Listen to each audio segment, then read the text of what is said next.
This suggests that our cognition of objects is based on our body and interactions. This is in line with how we process less and less information at cognitive level as we acquire more skills. In other words, we operate more intuitively and less consciously as we gain more expertise. In fact, most human movement is found in the span between conscious and unconscious. That is, we unconsciously execute a number of physiological and biological processes for a single deliberate task. Imagine, for instance, reaching a coffee cup. Most likely, the only thing you consciously think is to have a sip, unless you want to throw it somewhere. And the reason why we don't really think about how to grasp a cup is because we develop skill in it. As more skills develop, the tools tend to become an extension of our bodies. Similar to how we do not actively think about our body parts in daily movements, this is also same for the musical instruments. They can also become extensions of body, become transparent.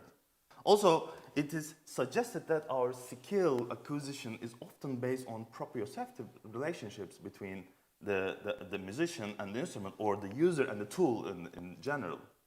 And it all starts in our infancy. Thus, our reasoning is quite different than conventional computers and classic computational approach to cognition. And the interaction between our body and bodily features of other things is crucial. For example, our motor program of sitting, just think about it, which is essential to distinguish a chair from a table. This type of identification we can do even if we've never seen a chair before, and regardless its shape, size, and color. What objects afford the observer, after all, depends on their properties, remarked James Gibson, pointing to our embodied cognitive ability to determine objects' functions based on their shape, size, texture, animation, and so on.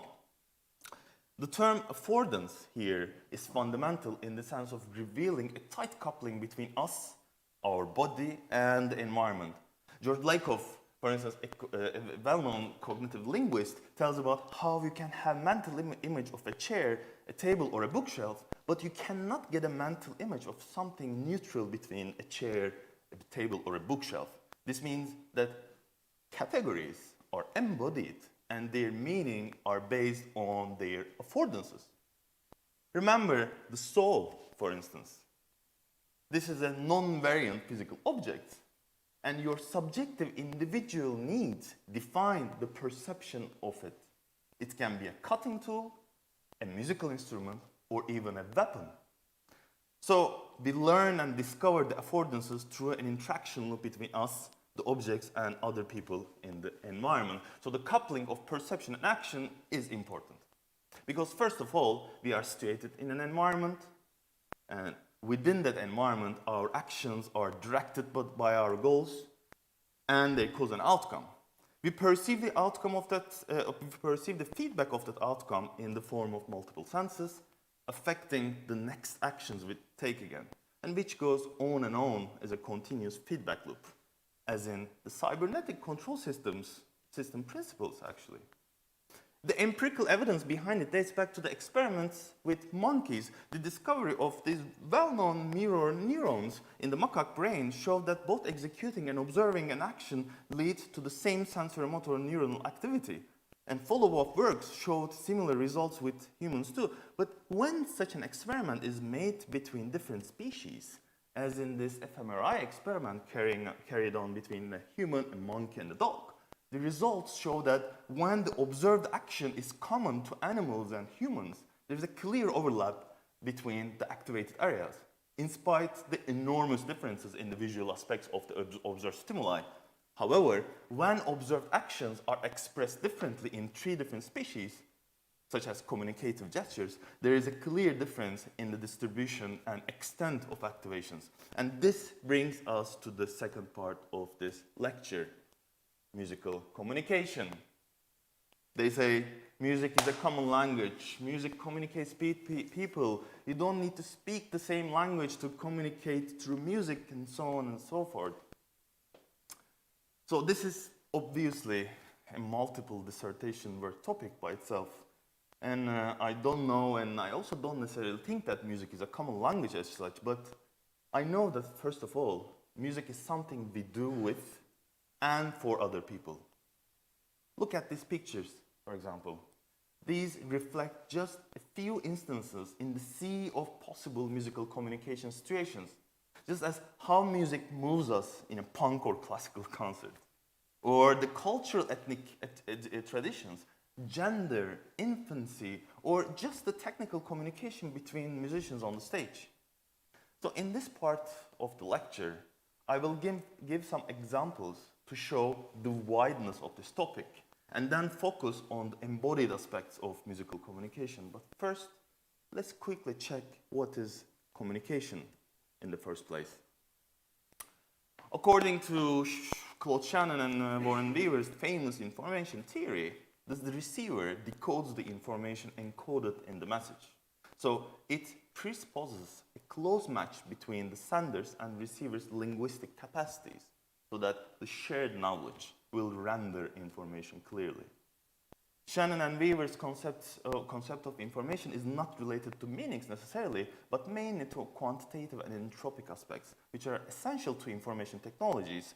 Information should not be confused with significance, says Shannon, a Bell telephone engineer who was interested in solving the technical problem of the satisfactory transmission of messages. This seems reasonable for spoken languages, at least in the context of talking on the phone. And now I remember, and some people here who are not millennials like me would also remember, I guess, back in the school days, we were making our friends listen over the phone to a new cassette or CD we bought. That was kind of functioning because, you know, music is a sonic art form in the first place. But that was also because us and our friends often shared a common musical knowledge. But music can be quite an ambiguous art form too, and that it can bear a wide range of meanings in the form of political messages, social conventions, nationalistic pride, altered state of consciousness, interpersonal signals, commercial messages, aesthetic pleasure, deep emotional states, complex ideas, relaxations, and so on and so forth. And these meanings do not necessarily exist in the audible components, such as the sound and lyrics, but also in the clothing, in the body movement, in the physical environment, and in the political conjuncture, and so on.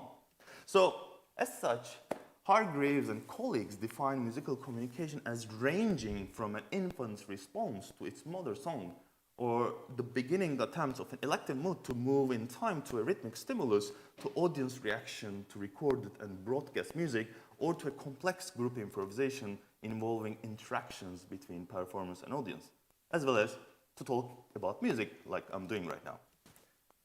For example, what is communicated through music video can be patriarchal politics and heteronormative relations of visibility, as in this Beyoncé video analyzed by Burns and LaFrance.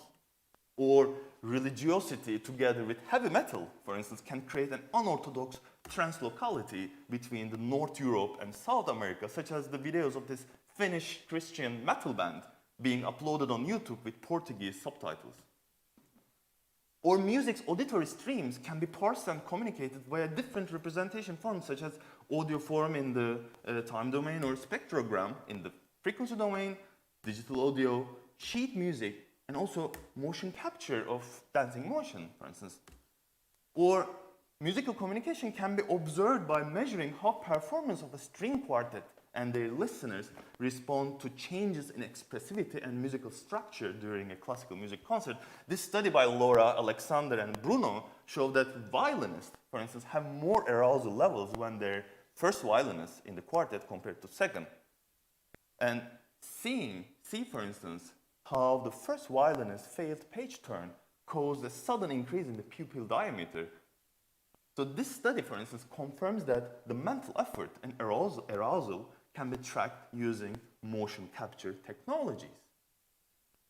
All in all, because music furnishes us with a mix of ideals that often break down and contest reactionary social norms, it incites the senses in all of us quite differently. So the communicative aspect of music is extremely wide, as you see. And quite a large portion of it is beyond of this lecture scope. What I'm particularly interested in is the embodied parts of it.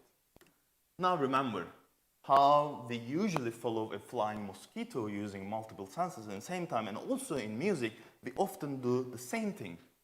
Just think about how we often describe sound features verbally. We use words like bright, dark, slim, fat, sharp, soft, high, low, beefy, such that it becomes intuitively plausible as a communicating medium.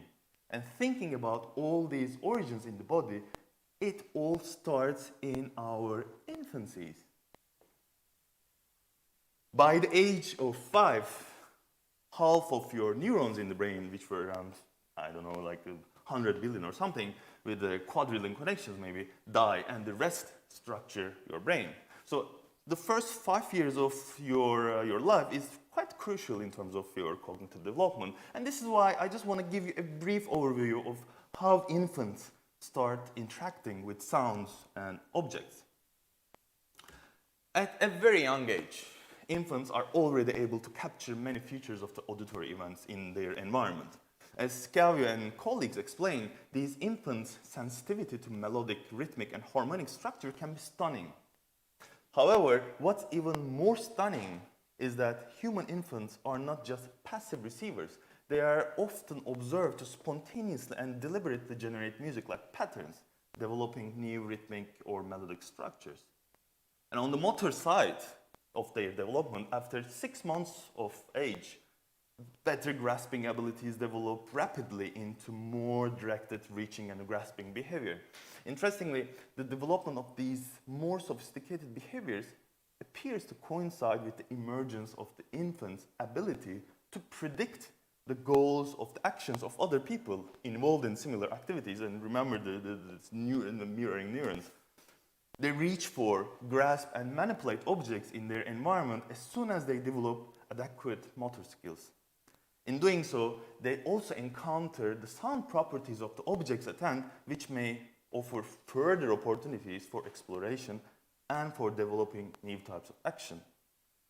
With that knowledge, the Lalonde concept of conduite d'écoute suggests that music should not be only considered as a combination of sonic and graphic stimuli, but rather as a web of conduct, meaning web of actions involved in making it and listening to it. And again, these actions on a wider scale can be many things, from the clothing, body movement, physical environment, or political conjuncture. For example, take this Jimi Hendrix playing the American national anthem on electric guitar live in the famous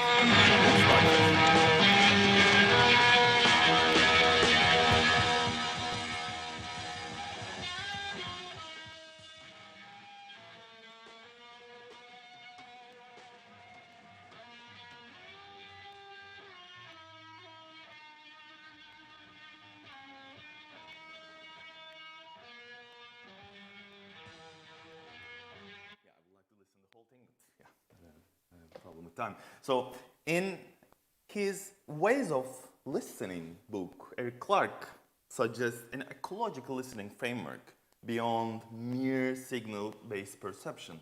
So the reason why I show this Jimi Hendrix tune is because we cannot really think about this tune just in the context of signal, because the cultural context, such as the hippies, anti-war movement, and so on, they're together with the musical features, such as the guitar, the distortion, this rubato playing, and so on.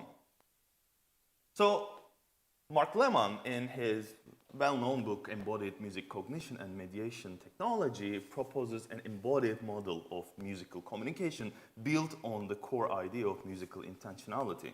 He argues that the intentions of performer can be communicated to the listener indirectly, whereas the auditory and visual cues of a performance bear the direct communication. The visual cues include the performer's visible actions, which represent their intentionality, which is covered.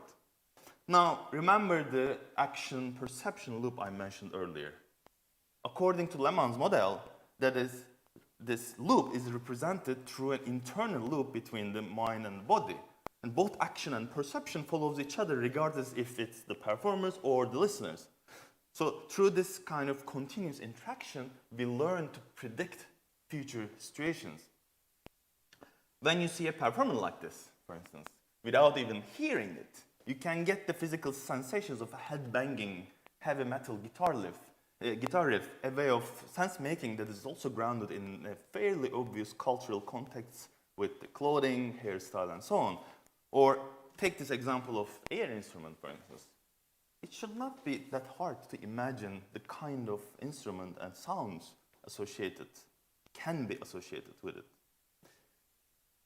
That is in line with the phenomenon of mirror neurons we have seen earlier. Also in a similar music-focused experiment, non-musicians practice a melody for a period, then the results of fMRI scans confirmed that the motor areas in the brain were active, while those same participants just listened to the same melody they practiced. So this is actually, like, most musicians actually know it very well, but they just don't think about it. I remember one of my music teachers in the university told us to practice our instruments just by imagining it, and our muscles will learn anyway. So this resonates perfectly with what Rolf Inge Gudo's work on motor mimesis, which is about how we naturally form motor programs to recode musical sounds in our minds. He says that we mentally imitate sound-producing actions when we listen attentively to music, and argues that non-sonorous sensations seem to be inseparable from the experience of music. Then, here we are really talking about an intrinsic sound and motion relationship. When we hear a sound, we mentally reconstruct how to make that sound. So for instance, have a look at this video. Isn't it too hard to guess what kind of sounds are made here? Looks obvious.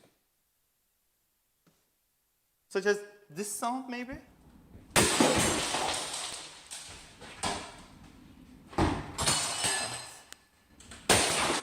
Yeah, like if you heard the sound without seeing the video before, perhaps you will not guess the golf stick necessarily, but you would probably guess that, there's a breaking glass at least. So now watch this video with the synthesized sound instead.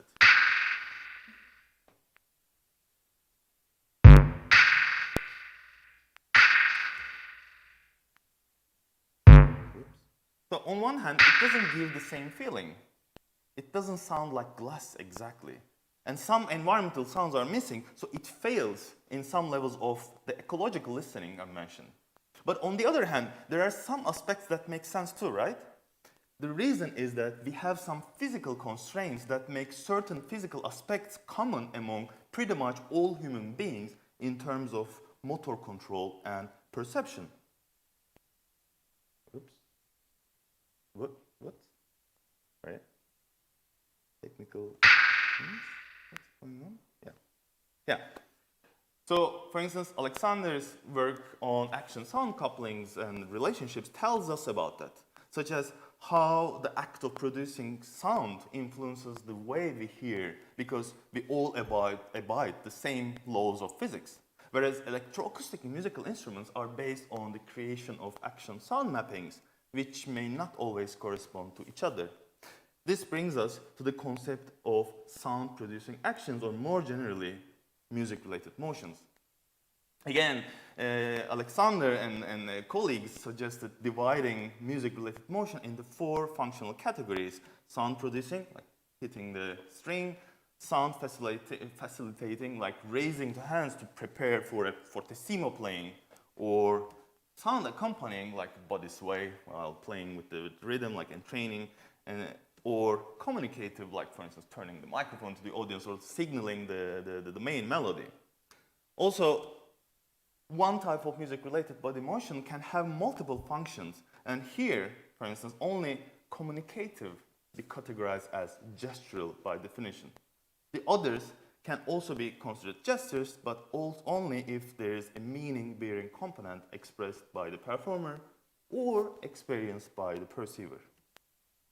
So all in all, the combination of motion and sound leads to the experience of what we call musical gesture, which drives the embodied musical communication across people, cultures, and locations.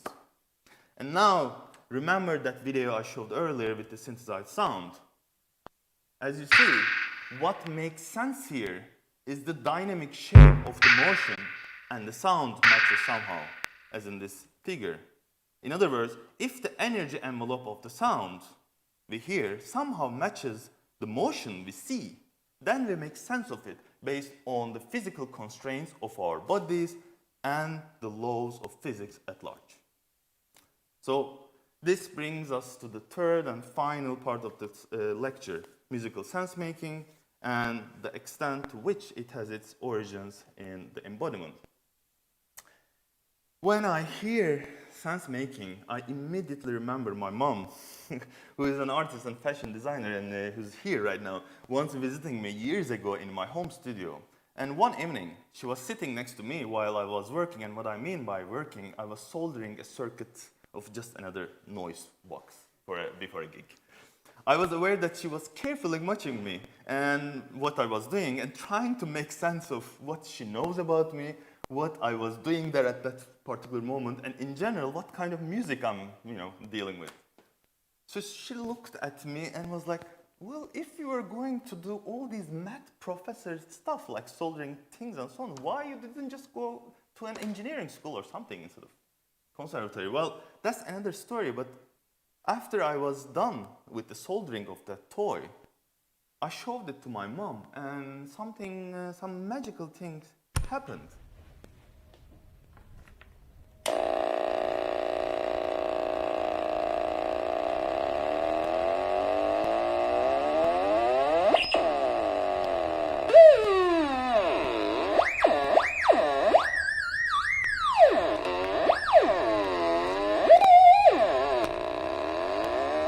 Because after she saw it in action, she understood what's going on. Of course, she said that she would never put the CD of it and listen at home, but no matter what, it made sense to her. So then the question is, how do we make sense of what we hear? This, for instance.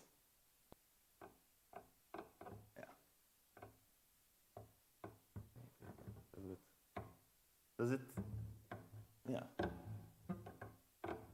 It's what you're hearing.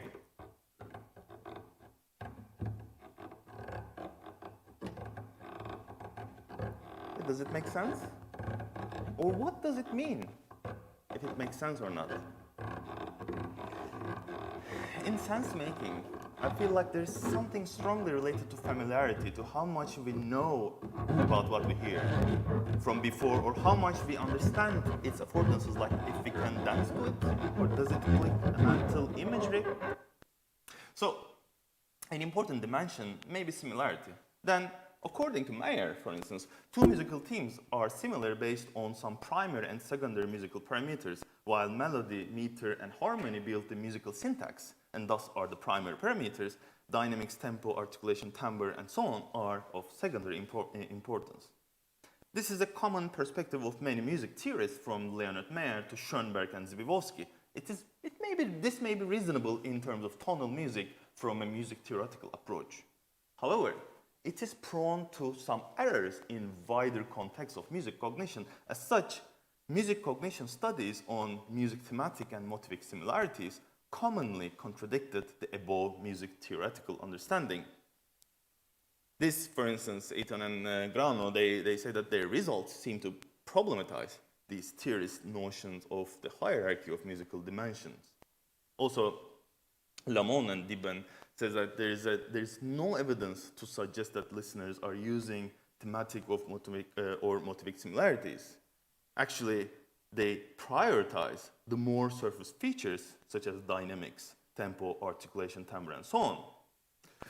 So alternatively, Janet Bourne proposes the analogy framework, which is a three-step mechanism for musical sense-making.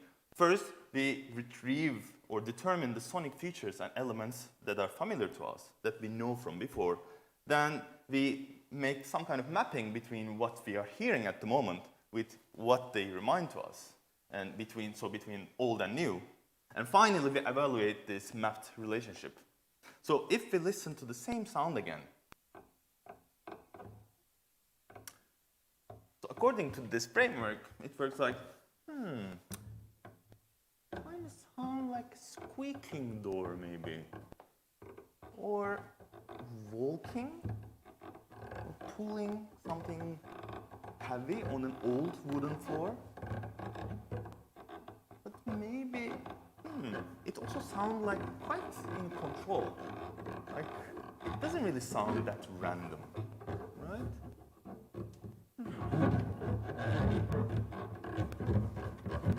It can be. Maybe it can be a string instrument played in this free improv concert. Who knows? And so on and so forth. Well, this kind of evaluating of what we hear with what we know reminds me our embodied mechanism for sensing or assessing the sense of agency in our bodily motion. According to forward prediction model, when we perform an action, this internal model uses a signal generated by the motor system to make predictions about the outcome. In turn, the model checks the matching of the incoming sensory signals, and if the results match, then we sense some agency, a feeling of having authored the action. For example, if you hit your acoustic guitar string, and if it makes a bold, violent sound, you'd be like, WTF? You know, and this close relationship between the experiences of agency and sense-making then reminds me the enactivist perspective to sense-making. First, as Thompson and Stapleton state, we use our senses through repeated interaction with the environment. And on the basis of this outcome of our sensory predictions and prediction errors, we reconfigure ourselves and adapt into new situations. So sense-making is inherently embodied.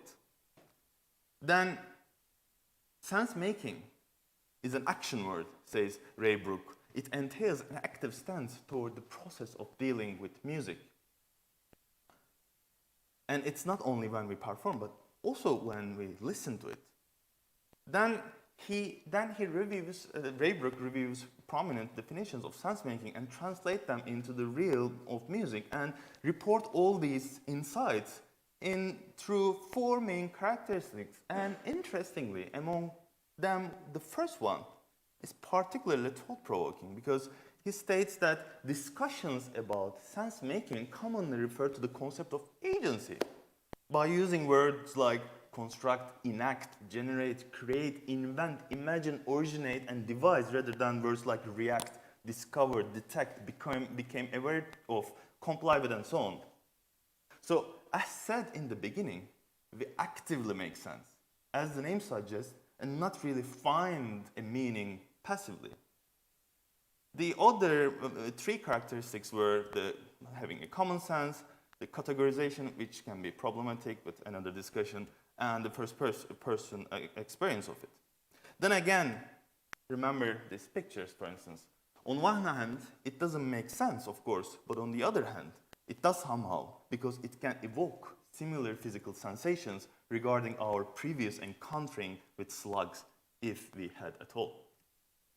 So, such an activist perspective shifts the emphasis from seeing the body as a mere contributor of the brain to cognition as a unity of brain and the body.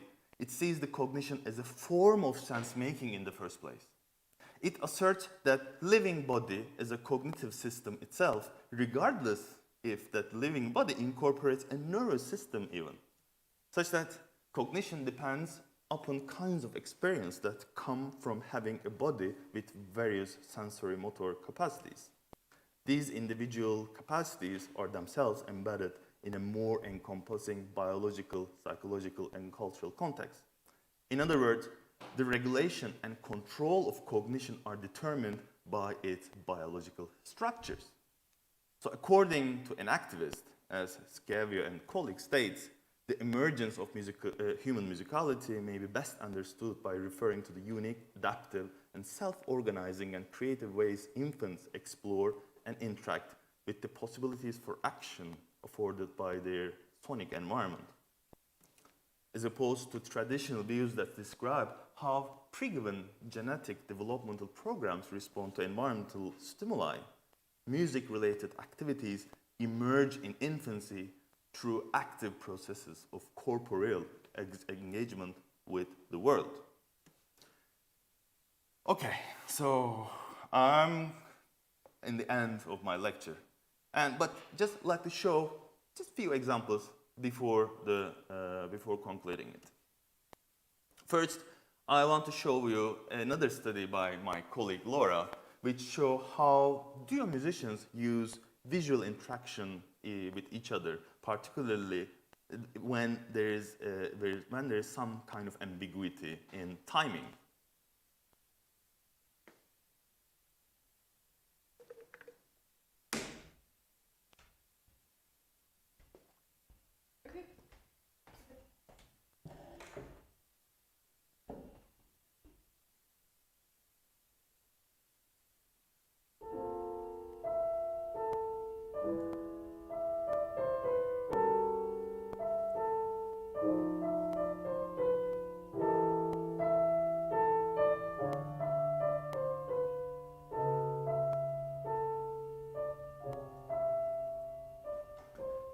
You see, performers check each other for timing cues when they are uncertain and feel suspicious about the process.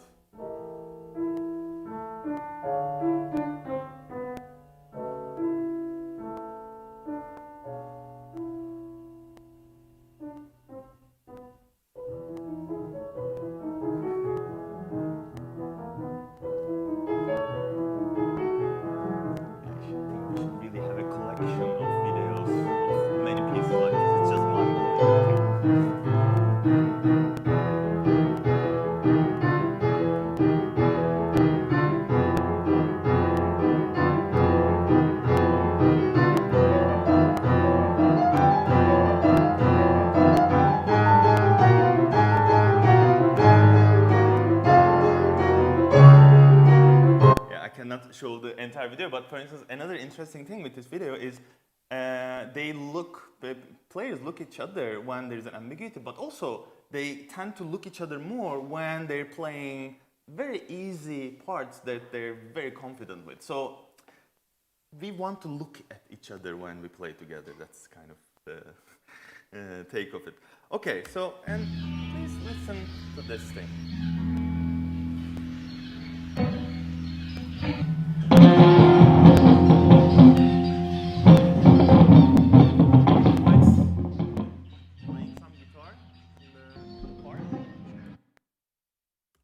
Maybe birds playing guitar. Who knows?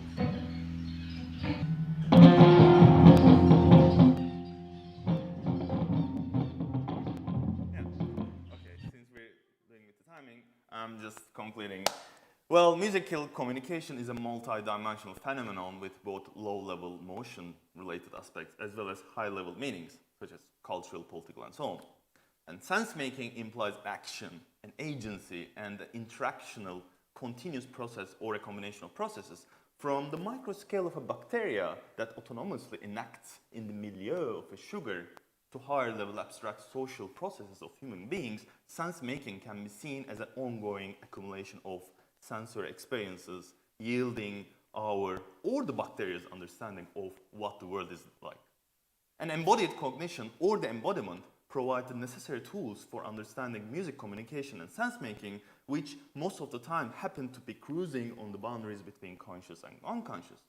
And as for the ending, I would like to show you ending it and with a funny video of how music can change the entire reception of a normally fight movie about the martial arts into something completely different, and also want to use one of the cliche quotes of all times for ending.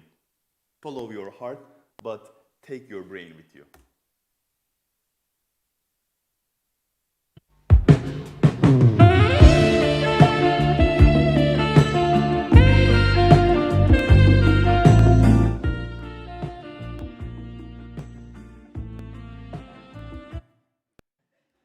Yeah, thank you.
Welcome back, everyone.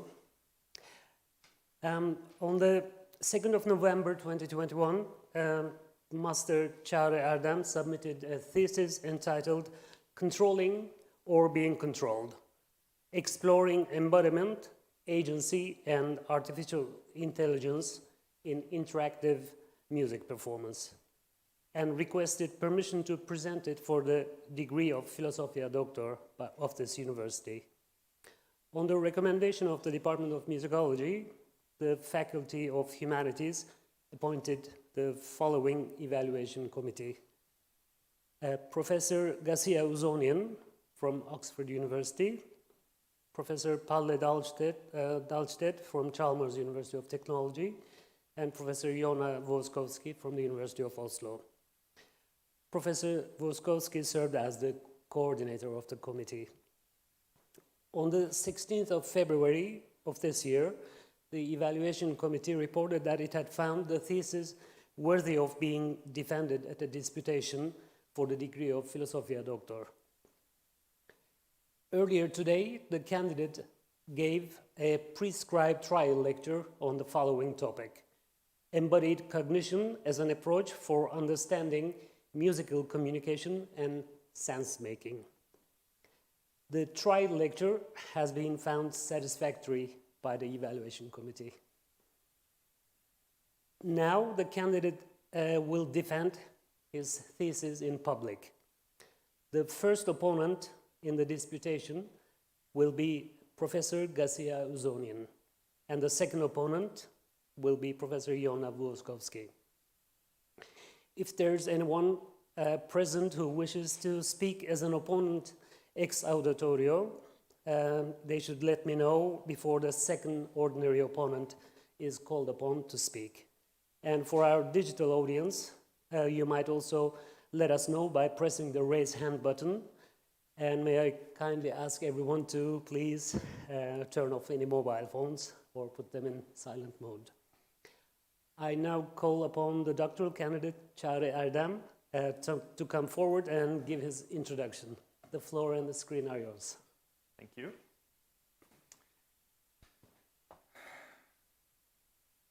Oops, no. Yeah, no? Good. Hi, everyone. Welcome back.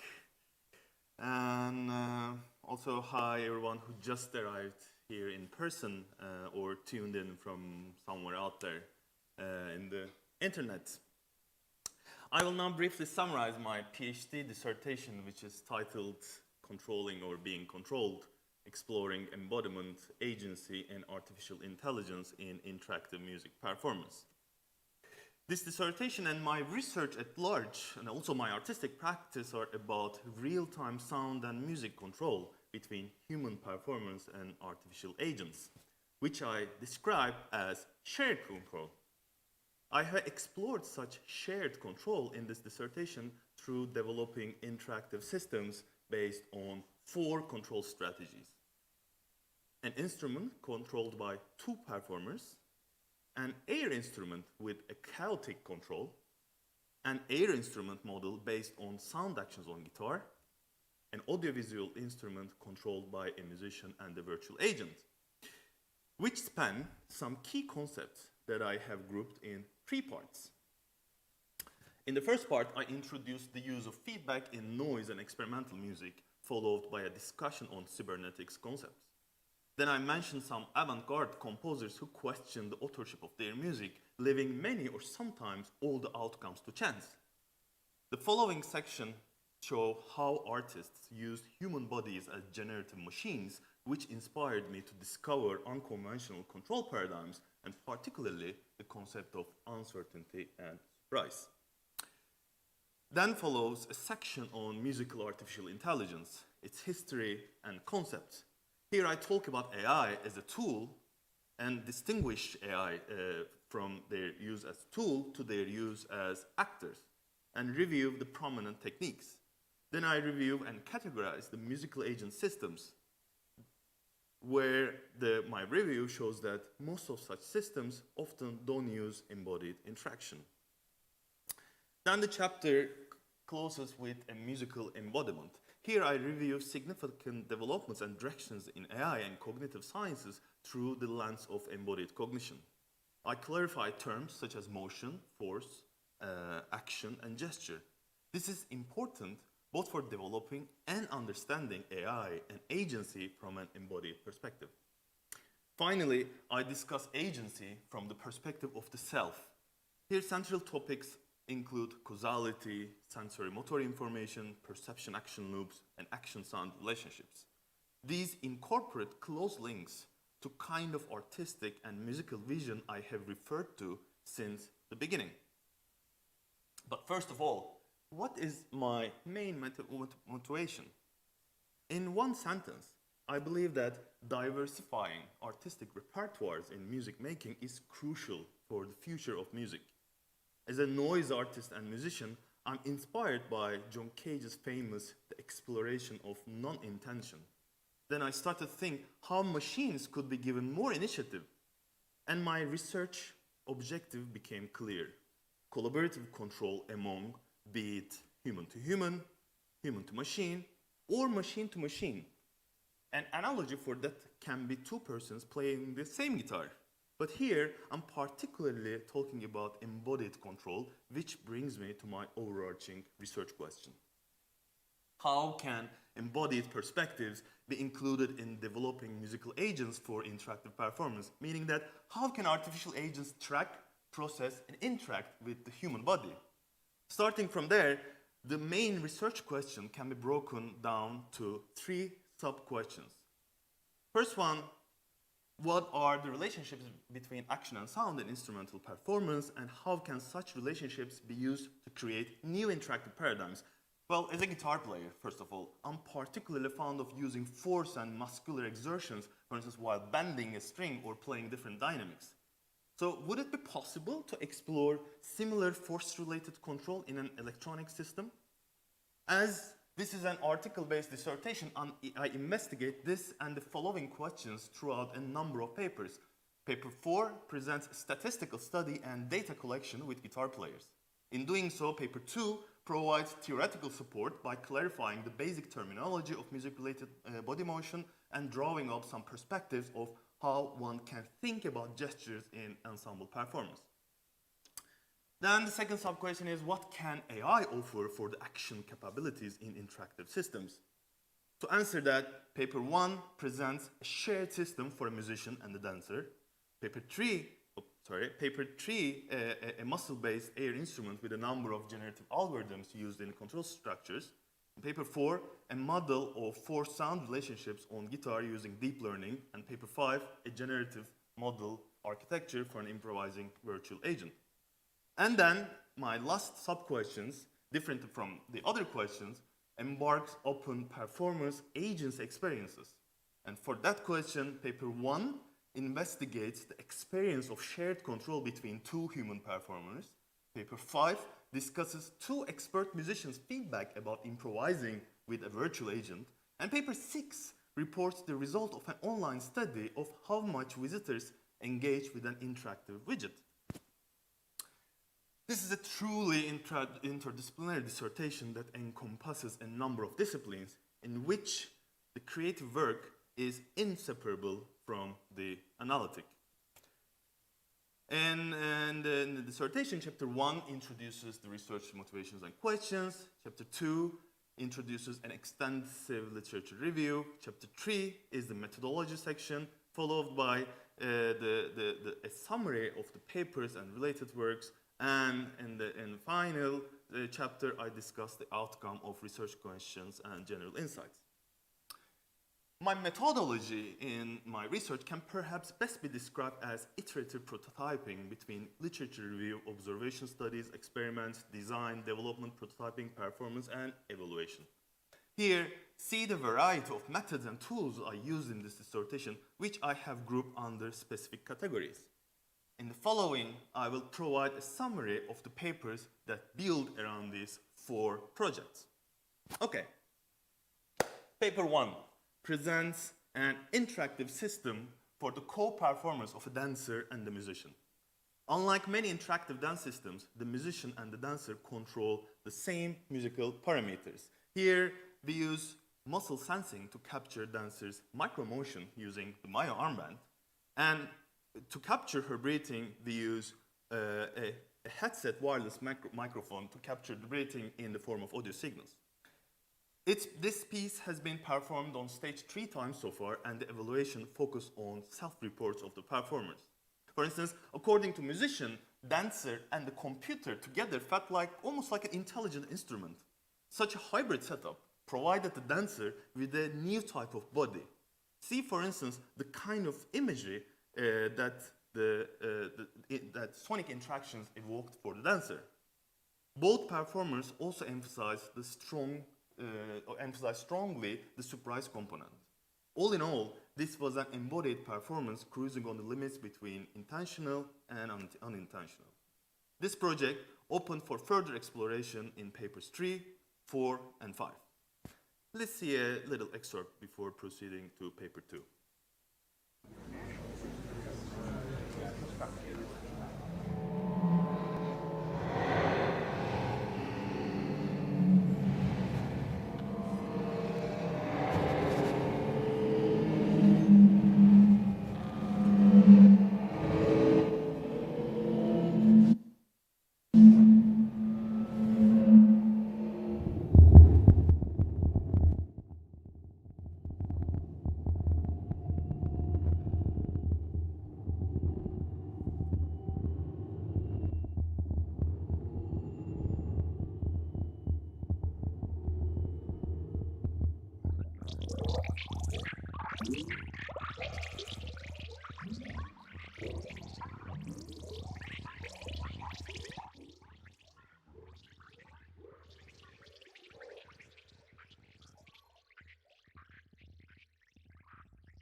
Paper 2 is a book chapter in which we wanted to clarify the terminology and provide an overview of fundamental concepts regarding music-related body motion and discuss them primarily in the context of ensemble performance.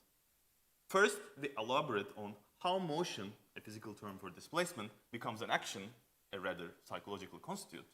Then we suggest that meaning is essential to the term gesture.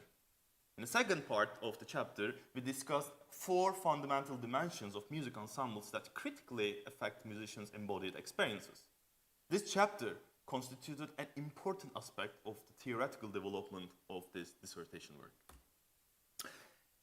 In paper 3, we present the second main project of this dissertation, which is built on the previous project's perspective that links the concepts of embodiment, surprise, and agency. This time, I particularly focused on distributing the control among the main performer, the computer, but also the other ensemble members. First, this system uses a sound synthesis method based on raw muscle signals at audio rate, this is why its name is raw. In the control structure, it uses several chaotic attractors, such as Hannon and Hales and Lorentz systems, to create melodic motifs. For instance, using a pinch grip with gesture recognition draws a new set of points on the orbit, each referring to a new pitch for modulating the oscillator, resulting in chaotic but meaningful melodic lines. In addition, RAW uses artificial neural networks that map motion to points in an XY plane. The goal of this kind of gamification is to make 2 points meet so that a new random event is triggered. For ensemble interaction, it relies on real-time audio synthesis audio analysis algorithms, for example, monophonic pitch estimation when performing with a vocalist. So let's see some excerpts from different ensemble and solo performances with it.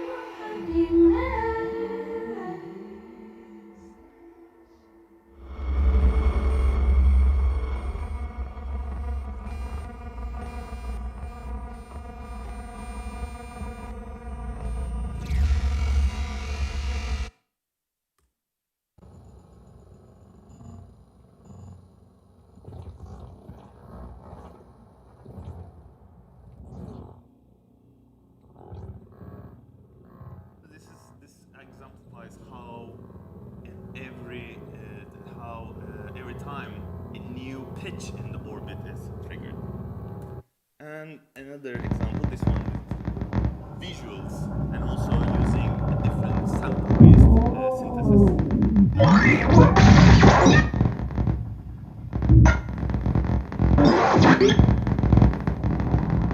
Okay, let's move on. In this paper is based on a laboratory experiment. We collected a multimodal dataset of EMG, motion capture data, and video and sound recordings of guitarists playing tasks and free improvisations. The main objective was to understand better the action-sound couplings on the electric guitar and use them as part of a new air instrument. To that aim, we first performed statistical analysis and then used deep learning to develop an action-sound model. 36 participants performed tasks based on sound-producing action types: impulsive, iterative, and sustained. Results show that explicit action-sound correspondences with varying shape similarities.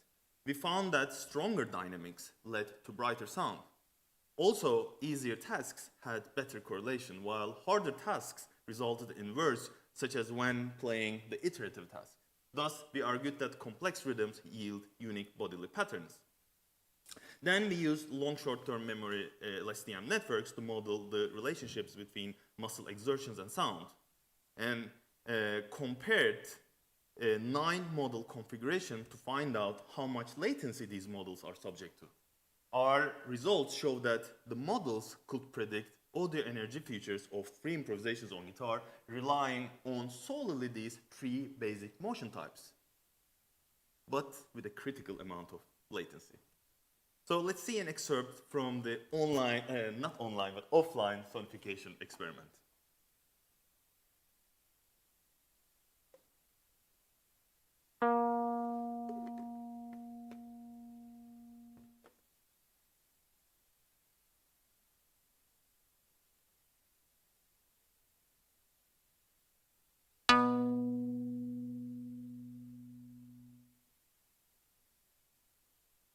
Okay. Then we built CAVI, a co-adaptive audiovisual instrument based on the findings and the dataset from this previous air guitar project. CAVI tracks muscle and motion data from the right forearm and generate new control data, which is mapped to time-based effects processors. The LSTM model in the previous project showed how machine learning can be an efficient tool, but in this project, I wanted to explore how to use AI as more of an actor. So I shifted to a generative modeling framework that makes predictions by sampling from a probability distribution. Here you can see the final setup of CAVI from the sound checks of its premiere performance. CAVI's virtual acceleration jerk triggers the sequencer that encapsulates the routing between effects modules and parameters controlled by other features extracted from the generated signals. The performer can also use the grid as a compositional tool by drawing patterns and then editing or calling these during the performance. Also, CAVI listens the audio events and regulates itself accordingly. CAVI's virtual body is first hand-drawn by Katja Henriks and Shia, which I digitized afterwards using a particle system. We envisioned it as an uncompleted, creepy but cute creature. All in all, CAVI is still developing and learning, and it can be best described as a musical AI toddler. The evaluation with the performers and the audience members revealed the importance of surprise, the challenges with the environment, meaning the physical space, and the multimodality of musical interactions. Let's see a little excerpt from this performance too.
Okay. And in the last paper, I contributed to one of the studies presented in this paper. Here, the first author, Mike, my colleague Mike, designed a browser-based widget with varying action capacities depending on 4 conditions to test visitors' varying agency and engagement experiences. Compared to the conditions where the eyes of the widget strictly follow the mouse cursor, the findings show that the visitors engaged the most with the eyes drifting from the cursor using noise, which suggests that we tend to ascribe more agency to surprising conditions. Other artistic projects throughout my PhD period included autonomous self-playing guitars, muscle-based interaction with rhythm-playing robot swarms, network performance between human hardware and software agents, a telematic dance performance, interactive installations in online and physical forms, several live performances, as well as a music release of a dual improvisation recording. As for the future work, I want to point 3 main research directions. Only in my last project, I experimented with the embodiment of the agent. And I think this is crucial whether it's virtual or physical. So in the future work, I will continue to explore that more. Embodied communication is ordinary for us humans, but poses great challenges for computers. So I aim to focus more on the cognitive musical agents with hierarchical architectures in the future. This includes a research into the meaning-related high-level aspects of body movements, such as gestural expressions of affect, memory, and intentions. And also, one of the worst effects of latency was the loss of sense of control and agency. Unfortunately, there is not an established way of quantifying such first-person experiences. In the future, I aim to explore the possible strategies for automating the tracking of human performance varying agency experiences. In this presentation and my doctoral research at large, I have explored many state-of-the-art technologies in the context of a number of artistic and cognitive perspectives. What I realized that, in the big picture, AI is a concept. So is human intelligence. If you can work out a differential equation, for instance, you feel smart.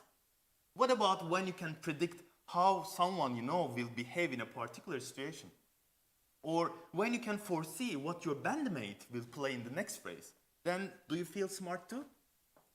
In such situations, often we don't use the word smart. We use intuitive instead. Well, if that's the right word, then we need to find ways of adding more intuition to the concept of AI. And for that matter, it needs to perceive us, how we move. And then it should also move in return so that we perceive it too. Then we'll maybe start actually communicating with it. A function as simple as an if-else statement, such as a thermostat, can be an agent that can influence our actions drastically.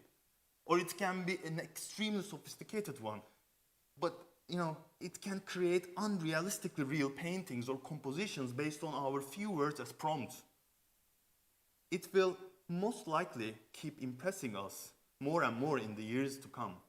Engineers and scientists who try to tackle art as an optimization problem will indeed create better and better optimization algorithms. I'm not even getting into the debate of entertainment versus the arts here, because more importantly, and unfortunately, no machine will become an actual actor unless we can intuitively communicate with it. And for that purpose, the body is crucial. Thank you.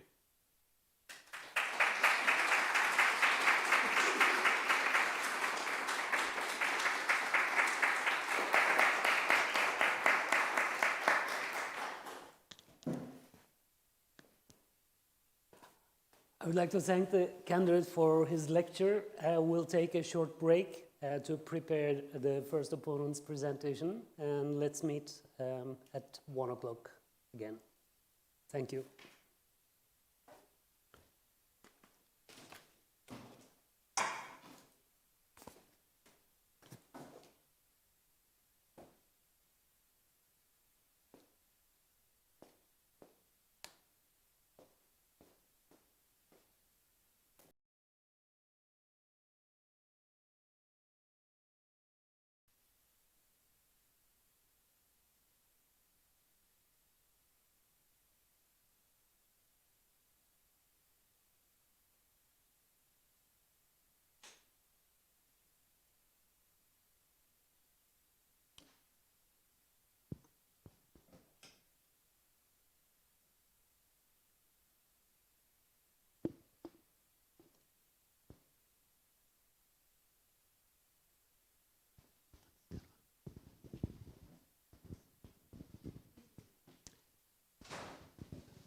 Thank you very much. I would now like to call the first opponent to come forward, please. Professor Gascia Ouzonian. The floor and the screen are yours.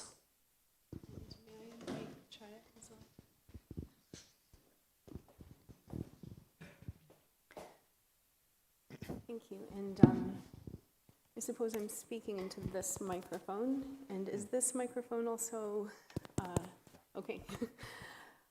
So first of all, Çağrı, it's been such a pleasure to read your work and to engage with it. It's really one of these delightful kinds of theses and body of work to encounter, because you are moving so fluidly between philosophical, scientific, technical, artistic realms. I'll say a little bit more about it, but I also wanted to thank you for your lecture this morning. We thought, I hope it's okay to say, it was a really engaging lecture. Your students, I think, current and future, are lucky to study with someone who puts so much thought into their presentation, as well as the, again, fluidity between the different realms that you're drawing in. And I liked that you said you think of it almost as a tour that you're taking your audience on. We very much had that sense of that journey, and it was the same with the body of work. So it's been a pleasure. Yeah, this thesis, you know, I think it's a very sophisticated examination of these ideas of control, embodiment, agency, in particular in relation to interactive music performance and AI, as well as embodied notions of AI. As you know, submitted work that we had the pleasure to evaluate, I also wanted to just remark on how extensive and meticulous all of the different kinds of documentation were, and so it makes it very, you know, easy for us to engage with. So thank you for taking so much care with that, as well as a piece of writing. I think it's a very successful work as well. So I thought this was a very interesting premise for exploration, that you're really thinking about the physical aspects and embodied aspects of this kind of AI to music relationship, and that's not necessarily what has been a kind of driving force in AI music studies and experiments. So I thought it was a very nice premise to begin with. I also thought that in its combination of undertaking historical research, which we do sometimes miss in some of the, you know, more technical, let's say, projects, was very good. I said to the other opponents as we were first discussing it in February that I thought it could be taught as a course, your introduction to biophysical music and interactive music, and indeed I was happy to hear that you're teaching a course now on interactive music, but it's really a wonderful reference and I would recommend it for that. But also going between these different worlds of the history, your own creative practice as a soloist, as well as, you know, working with other musicians, as well as other artists, let's say dancers, choreographers, as an interaction designer, as an experiment designer, and in the evaluation. So for me, it was impressive to encounter work that does this truly, again, multidisciplinary and interdisciplinary approach, but is nevertheless very grounded in its disciplinary leanings and in that body of knowledge. So this mesh of yours, I really liked this. I thought every thesis should have something like this, which is showing what are the different fields that inform it and with which it's in dialogue. So thank you for producing it. And actually, I wanted to ask you actually a question about what was it like for you to exist in this mesh, in the sense of something I appreciate is that there is no hierarchy in a sense in the way that you're representing this mesh. There's no central node. There are all of these things kind of informing each other, pushing and pulling each other, and taking it into different directions. So was that something that you always, felt comfortable with, or that developed through doing this kind of work? Well, on one hand, it's actually quite overwhelming, like going around with all these fields and topics, because, well, I'm very happy to be in, first of all, in a research environment that is basically meant to conduct interdisciplinary research. So on one hand, I'm very lucky about that, but on the other hand, in general, in the research world, I would say, or like in academia, there's still I feel at least, still a strong inclination towards disciplines, like, and so this inclination, and it can you can feel it during your interactions with other scholars, or when you're reading papers, or when you're watching lectures. You can kind of almost feel some kind of imposter syndrome. Like, you can, okay, for instance, when I'm looking at this, okay, I'm working, all these things, but like, on the other hand, I don't feel like I don't feel like an expert in any of this. Like, I'm writing phenomenology here. Yes, I'm reading about it. Yes, I know a few things, but like, I cannot really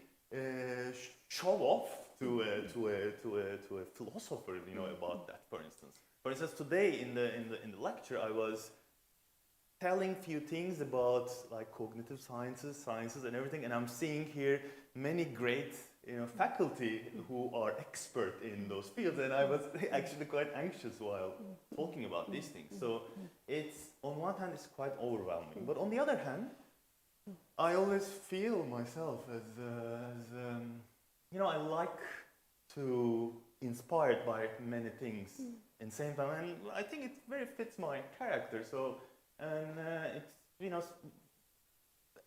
I feel like it just kind of, this work is kind of the result of basically who I am. Like, this is how I live in my daily life too, like on one day I'm really focusing on performing arts, watching lots of videos and everything, and the other day I can read a lot about like some field work in about aborigines or something. So it's, I think it's kind of a natural outcome. Thank you for such a rich and detailed response, because I do think it's actually a statement to say that one is existing within this multidimensional realm, especially when our academic institutions can often be placing you within one subject.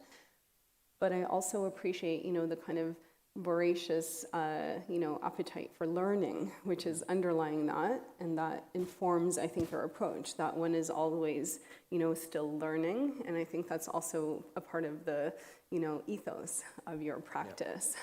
So I just wanted to touch on that because I think it's important.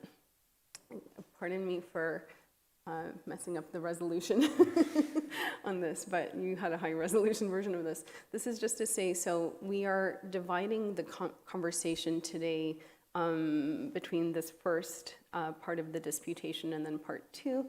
I'm mostly going to be focusing on elements of this concept. So I'm mostly going to be focusing on kind of the conceptual frameworks and theoretical, let's say, frameworks underlying the thesis, which, just to touch on a few of them, you are talking about these mapping paradigms at first. So in terms of the biophysical music that you had been doing previously, as well as part of your current project, as well as learning paradigms. Maybe we can think of it in those kind of categories in developing musical agents, ideas of agency, as well as systems around intelligent design.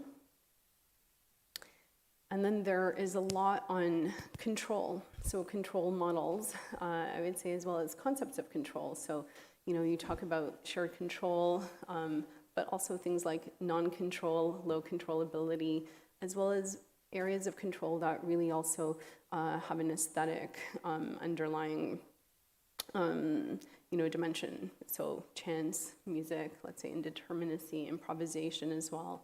And maybe I want to move from that to the end of the discussion, towards these relational models that I think is something which is emerging in your thesis. And also I would like to talk about some of the aesthetic concerns as well that shape the work. So my first softball, this is the softball one. So you have an interesting background for me as a guitarist, as a jazz musician, and noise artist. And then you moved from that to computer music. So I'm curious to know, why was this trajectory, as someone who had expertise and a lot of experience in playing a physical, let's say acoustic instrument, to one who's living in the world of improvisation, to then digital worlds? Why was that trajectory, do you think, important for this project? Maybe you want to even think about, ideas of embodied cognition that, emerge from perhaps, having the physical aspect, or, with improvisation ensembles, these ideas of emergent intelligences but yeah, that's the question. Why was that trajectory maybe a key one here? So why from one to the other? Yeah, going that way. Well, I remember when I was studying jazz guitar, one of my teachers, Dave Tronzo, he was free improvisation. His main thing was free improvisation, basically. And up to that point, I was practicing a lot like jazz standards and like very structured, jazz playing. But then he started to giving me assignments like play on this tune, but play out of time. I'm like, what? Like it's very counterintuitive, but and play on this, but in a wrong way. But play wrong in a wrong way, but mean it, And so he kind of started to break all the structured things in my mind, and then I started to kind of explore other ways of doing it. So, and this was the main kind of the starting point, and this is followed by using effects pedals in the wrong way. And when you jump in that realm, it kind of takes you to a completely different realm to a sonic experiment, I would say. So that was the kind of the transition. The effects pedals, using effects pedals in a wrong way, was kind of led to the computer music. That was the.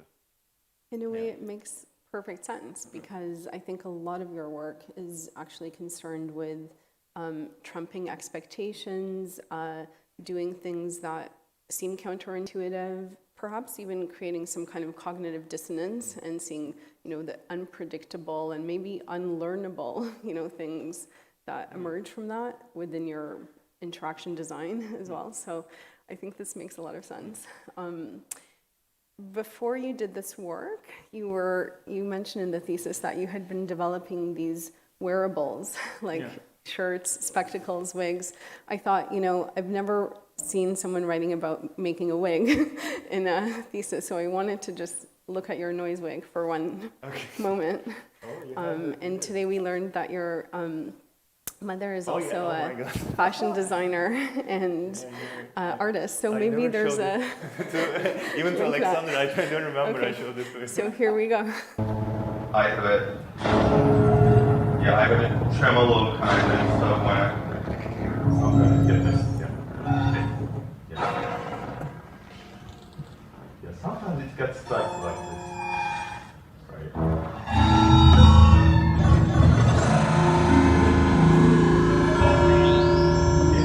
So I have a tremolo kind of stuff, and I couldn't. Okay, look, I think that's really fantastic. So I feel like the next is the videos from my childhood. Sorry to embarrass you, but everything comes from somewhere, and I think it's nice to see actually some of these were that informed the current project. So yeah, for me it was interesting that you have this background in which you're doing actually quite rigorous research into biophysical processes and mapping of biophysical states, let's say, onto sound. So these are some of the kinds of, interfaces or biosignals that you had been working with or that you are working with. But you write in your thesis that you found this actually kind of unsatisfactory, perhaps these mapping models in a sense. So first, my first question is, this biophysical mapping model is in a sense reflective of or representative of a body, maybe in terms of its physiology, in terms of its movements, as well as its, let's say, emotional affective states, as much as that can be articulated in, these signals. In a sense, it's making visible or audible these internal worlds. But what do you think are the limitations in these representations through the mapping model or the mapping paradigm? Well, I think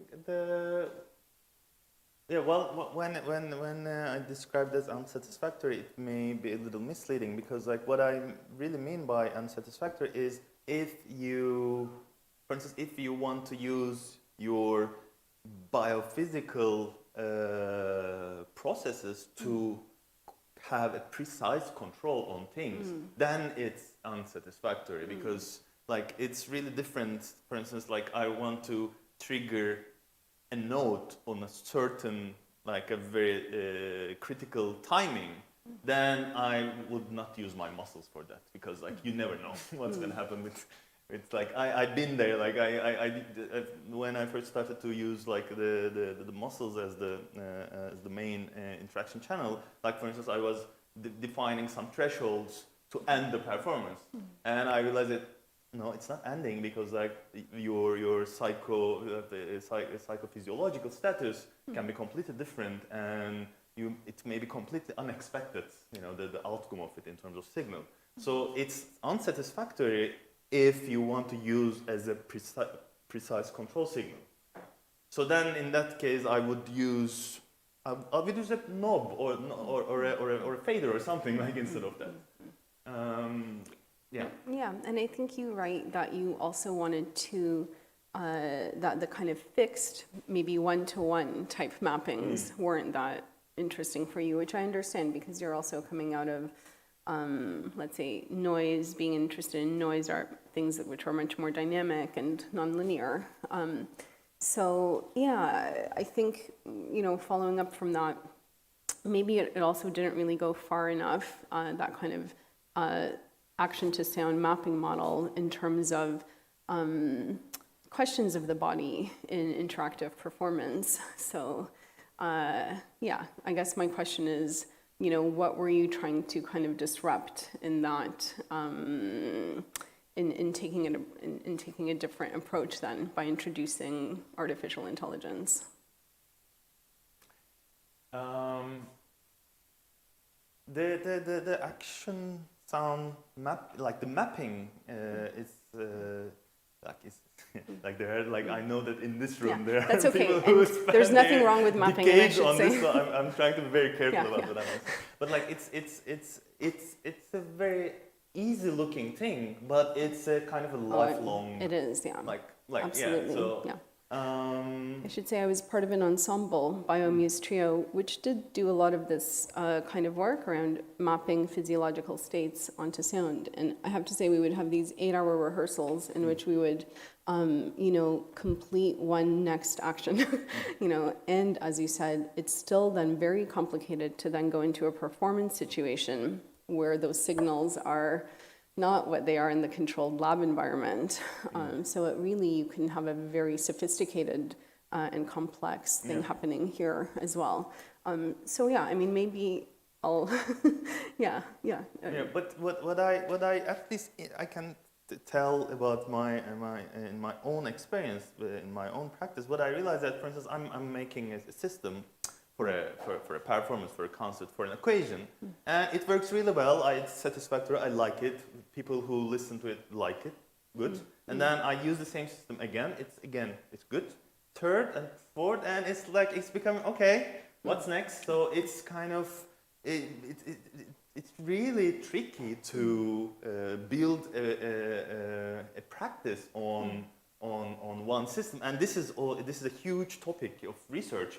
But and there I had I was at a crossroads. I could go to that road to the road of how I can build a practice on with new instruments, with knives.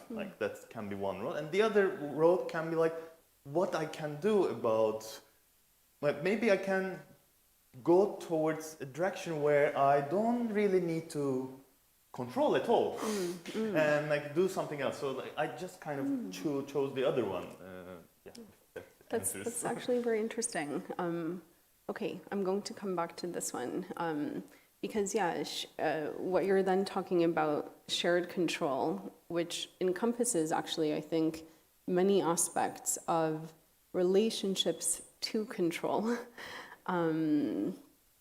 becomes a major framework for this thesis. So you say, and you also told us in your introduction, that the motivation behind the dissertation is to explore human and non-human entities controlling sound and music together, what you call shared control. So I guess I have a couple of questions around this. Firstly, why is shared control interesting for you as a musician and artist, especially given your interest in noise music and improvisation or anything else you want to draw on? Well, actually, the answer is right in the question, in the noise music, or in the instruments that are mostly used in noise music, like feedback instruments, for instance. There's always this aspect of not controlling entirely and kind of playing together. It's a very fundamental conceptual shift from a traditional musicianship where you have the entire authorship of your instrument.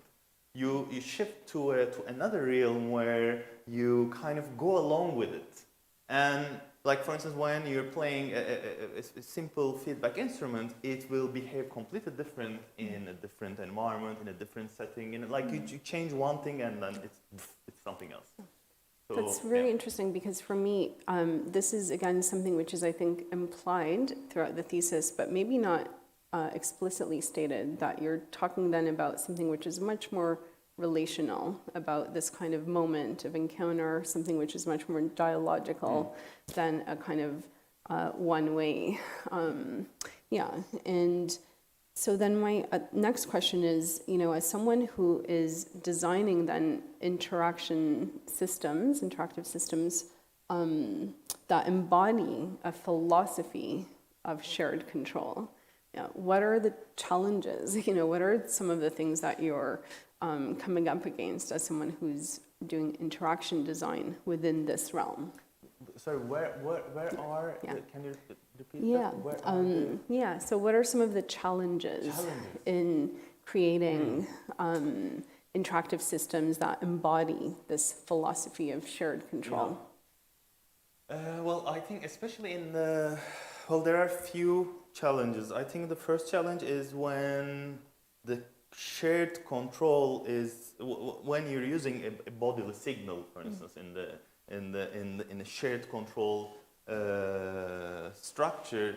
The challenge is that the outcome of there's still this action sound model is still applies, have to apply, because it's based on our cognitive system, because when you have an input, you need to have you expect some meaningful output out of it. So when your input is a bodily signal, this is, at least in my practice, this was the most challenging one. Okay, so I can create an agent that would make something in response to what I do, but what it does may not sound meaningful all the time, and it doesn't. So I think that's still this action-sound relationships and this meaningfulness is an important measure, which I don't think I accomplished very well. So it's because it's a very ongoing thing.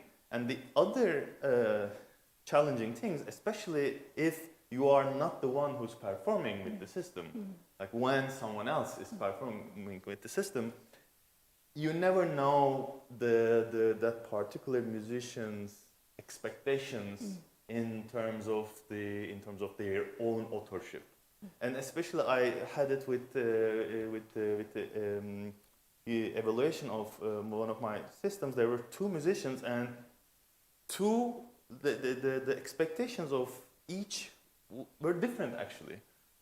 One was more into letting the control go, like waving the control, and he was more happy with that. And the other one was much more anxious about that, for instance. So it's, so this is another.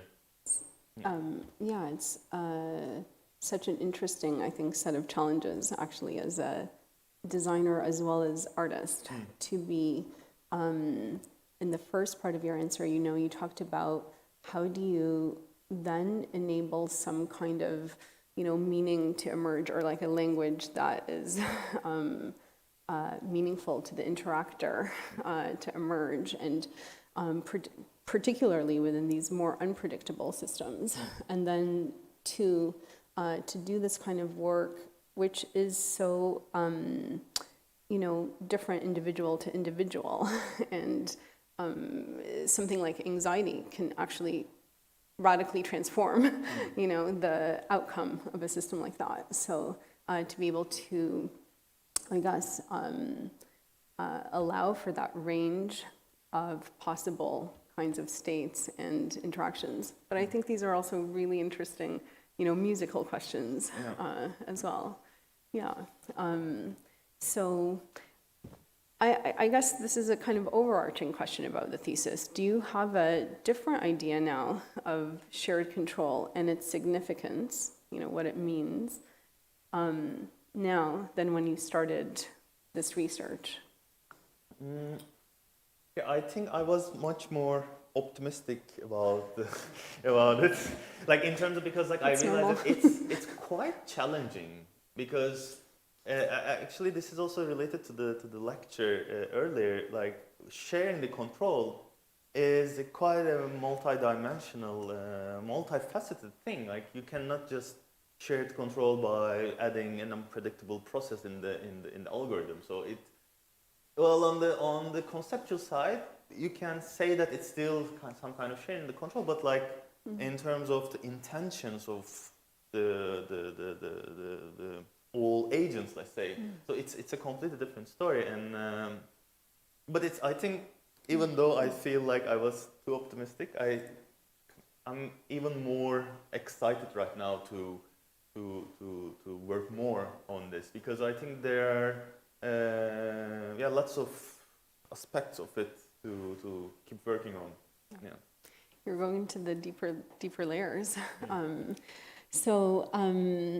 You ask in the thesis, how is it possible to utilize low controllability as an interactive strategy? That was a question that you were asking, which I thought was a wonderful question. It's speaking both to the kind of aesthetic as well as technical, concerns.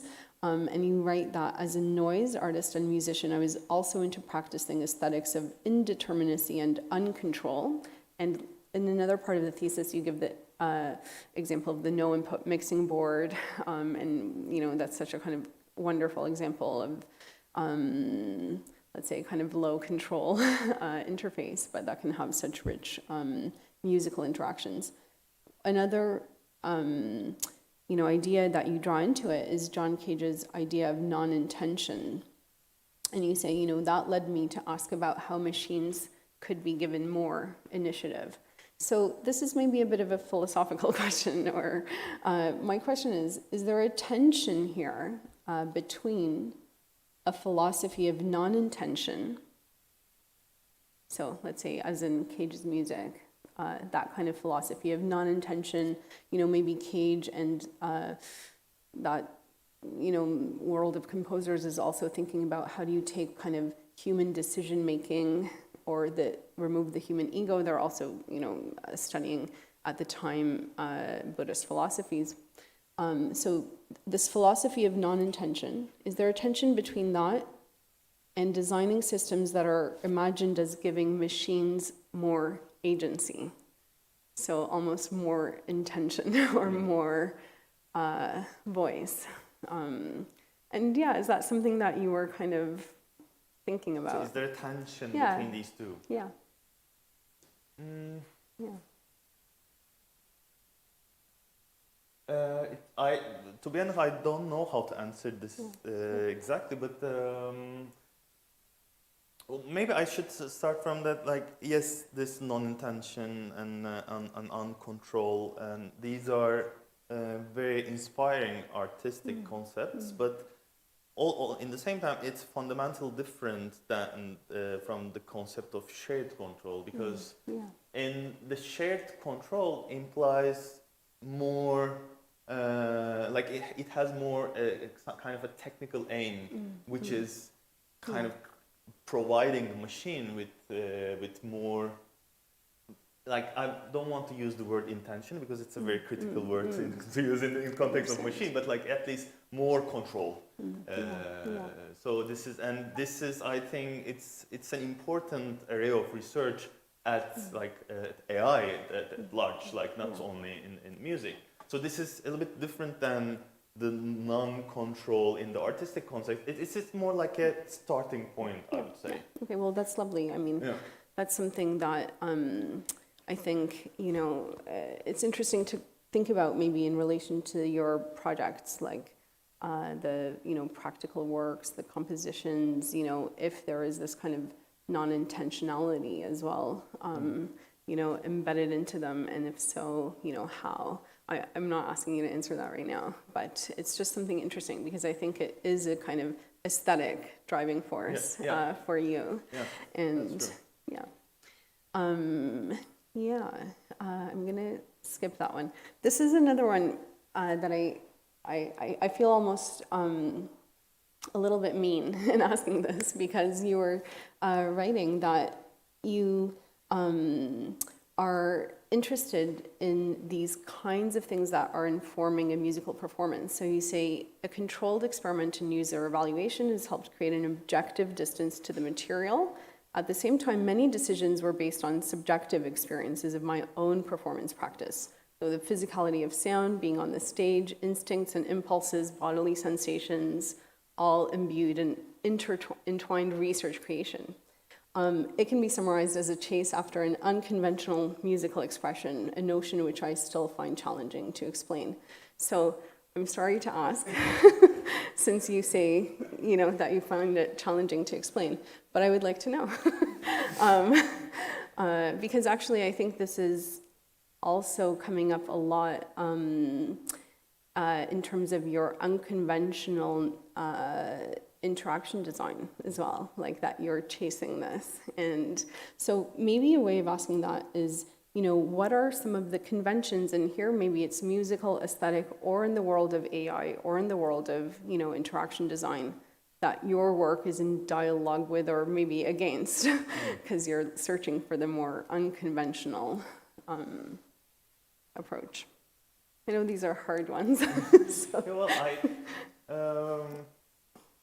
I think it's still, well, first of all, the biggest conventional influence, I think, is still my experience and my background with acoustic instruments. It's not in terms of their more like pitch-based or Western music theoretical structural uses, but more in terms of our interaction with them, how we use our body, what's the kind of effort in playing them, and the kind of output it creates, it gives you, and how, and the almost infinite expressive resources within a constrained structure. So this is kind of it always amazes me. Like I always go back to guitar. Like I have a very love and hate relationship with guitar. Like I always go back to it, and it always amazes me like how this, like compared to the computer, like it's a very limited, like almost archaic thing, but still it's just it's amazing the things that you can do with it still in 2022. It's amazing. So maybe what my answer could be like still the most conventional part is this physical constraints and physical relationship with the acoustic instruments that I can say. On the other side, my biggest kind of clash is with these more I would say Western music theoretical, structures like the fixed pitches, fixed time, fixed instrumentation also, like, all these things, like I kind of sometimes go in and sometimes go out, so it's an ongoing process. And, really hard to talk about these things, I think, but it's really important because it's really shaping your language, the kind of aesthetic language and musical language, which it's there, we can hear it. And we can hear some of these kinds of considerations and tensions. So it would be, perhaps a nice thing to kind of develop, that as well, because I think you're describing a couple of things there. So when you talk about this shift from, this is, I think, something which is throughout your work. It's the difference between what can an instrument do, like the guitar, and what is our relationship to this instrument, and how can that relationship, designing for that relationship become almost musical parameter or the organizing principle of a composition.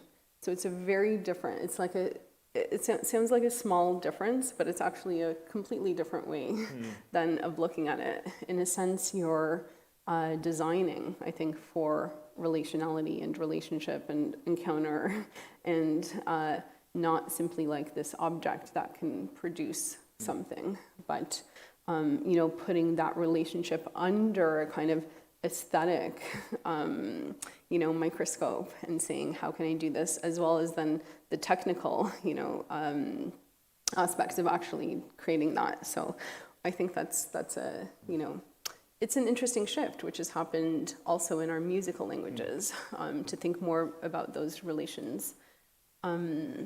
Okay, you have this wonderful quote by Earl Brown that you pick out and that you say you really like, which I really like as well. And he says, what interests me is to find the degree of conditioning, of conception, of notation, of realization, which will balance the work between the points of control and non-control. There's no final solution to this paradox, which is why art is. So in the 1950s and 1960s, there were so many, I think, musical, and of course in the visual arts as well, impulses, projects, tendencies towards this exploration of freedom versus control. What is choice? What is chance? This was such an huge question at the time. These notions of indeterminacy then start to become prevalent within Western art music traditions as well. So my question is, how do you think these concerns around this indeterminacy, freedom, control, set of concerns, how does that change when you're introducing learning and artificial intelligence into it? Yeah, I think that's a very good question and very challenging one. Like there is no one answer to it. But like what I can say, very concretely, is that this is why, in terms of musical AI, I'm particularly interested in embodied interaction with it, because it's like designing a music AI system for a non-pitched based, a non-fixed meter-based musical approach is a completely different story. Because like when you're for instance, when you're creating an agent to play I don't know, like a particular genre with a particular style with you, you have the borders, you have the rules, you have everything in place. That's, you know, and then there you can use learning in a proper way, because you have you can measure the accuracy, you can measure how good it is or how bad it is, and so on. But like when it comes to free improvisation, so what's right and what's wrong? So what are the measures? How can you define a loss function? What is a ground truth anyway? Like so these are all very challenging questions, and this is why I was like, okay, then I can just focus on my like a bodily input, my embodied input to it, and I can just try to find a meaningful interaction in terms of my input and the response. So that can be my main goal for the life. And I don't say that I accomplished this goal in this dissertation, but I think I found out what I should do and what I should not towards this goal, because this is a quite abstract and challenging thing to do. Like we were discussing with one of the musicians who took part in one of my studies, and he's like he was saying, he's a very experienced jazz musician, and he's like even when playing, like it's two humans, you never know what's going to happen. Like at one point you feel like, yeah, it sounds great, and then the other moment, no, I don't want to see this guy ever again. So like there is no measures. So it's quite yeah. Perhaps this is the meaning of the work, is to discover, you know, what are the questions that emerge, you know, in describing, creating these systems, because I think you are, you know, it's an enormous challenge and in some senses impossible. And I think that's also kind of what's in the minds of these artists at the time. It's, you know, they're also creating at sometimes works that are specifically impossible to actually realize. And, you know, within that is embedded that philosophy of allowing those kinds of questions to emerge. I'm sorry, I have another difficult one. But yeah, this is also, you know, we have that lovely quote by Earl Brown. This is one by Morton Feldman. Of course, they're running in the same circles at the same time. And he says, you know, there's all this aura of freedom, yet it is self-evident that art is the antithesis of freedom. What do you think about that statement? After, Okay. yeah. Which one? Like I Yeah. missed it, this one. Yeah, he says, you know, there's all this aura of freedom. Yeah, it is self-evident that art is the antithesis of freedom. And yeah, my question is, you know, after having done this body of work, looking at how musical agents maybe come to have agency and exploring ways of designing for that, you know, what do you think about a statement like art is the antithesis of freedom? I cannot agree more. And what I would say, like I am still like it's going to be a bit out of context information, but like I've been coordinating an arts collective since 2015 or something with other brilliant people, which started back in Istanbul. Now everyone like is living in different parts of the world, but like the name of this collective was Art is Dead. And it's not because art is dead or not, and we were not really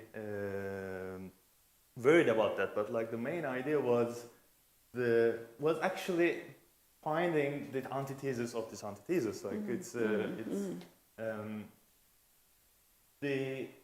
I think there is one point where you should also stop thinking about freedom itself too, as well as stop thinking about the art, and more. This is where I actually started to focus on the body, because then I can just focus on the physical sensations and how things make sense at the physical level, and instead of how much it addresses my aesthetic expectations and everything, but how much it feels like kind of like at the physical level. So I think that's wonderful, and in a sense kind of gives me more clue as to why you describe the systems that you create in the ways that you do, because you're shifting the focus from, what are the aesthetic concerns to how does it feel?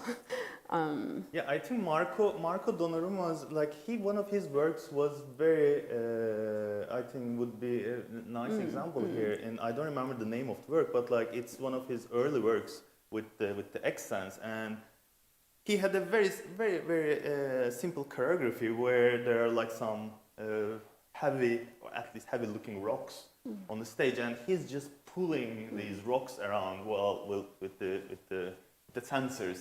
And then, of course, there's the lighting and the sounds everywhere. So, like, it was purely focused on exerting effort and receiving that effort by, as the audience, receiving that effort to the almost extremes. So that's, I think that's a nice kind of an example. That's wonderful, because this is a big question as well. How do let's say, as people who are studying music, talking about music, make this shift as well towards bringing the affective and the bodily into the forefront of those questions, instead of, simply, let's say, the structure or the genre or the, of a musical, let's say, work. So this is an important, I think, way of showing that. Okay. I'm probably gonna have one or two more questions. I think there's a politics to the kind of aesthetics of agency that you're developing. Yeah, and so here, when you talk about ideas of shared control, of course, we're thinking also about kind of more democratic, perhaps, processes.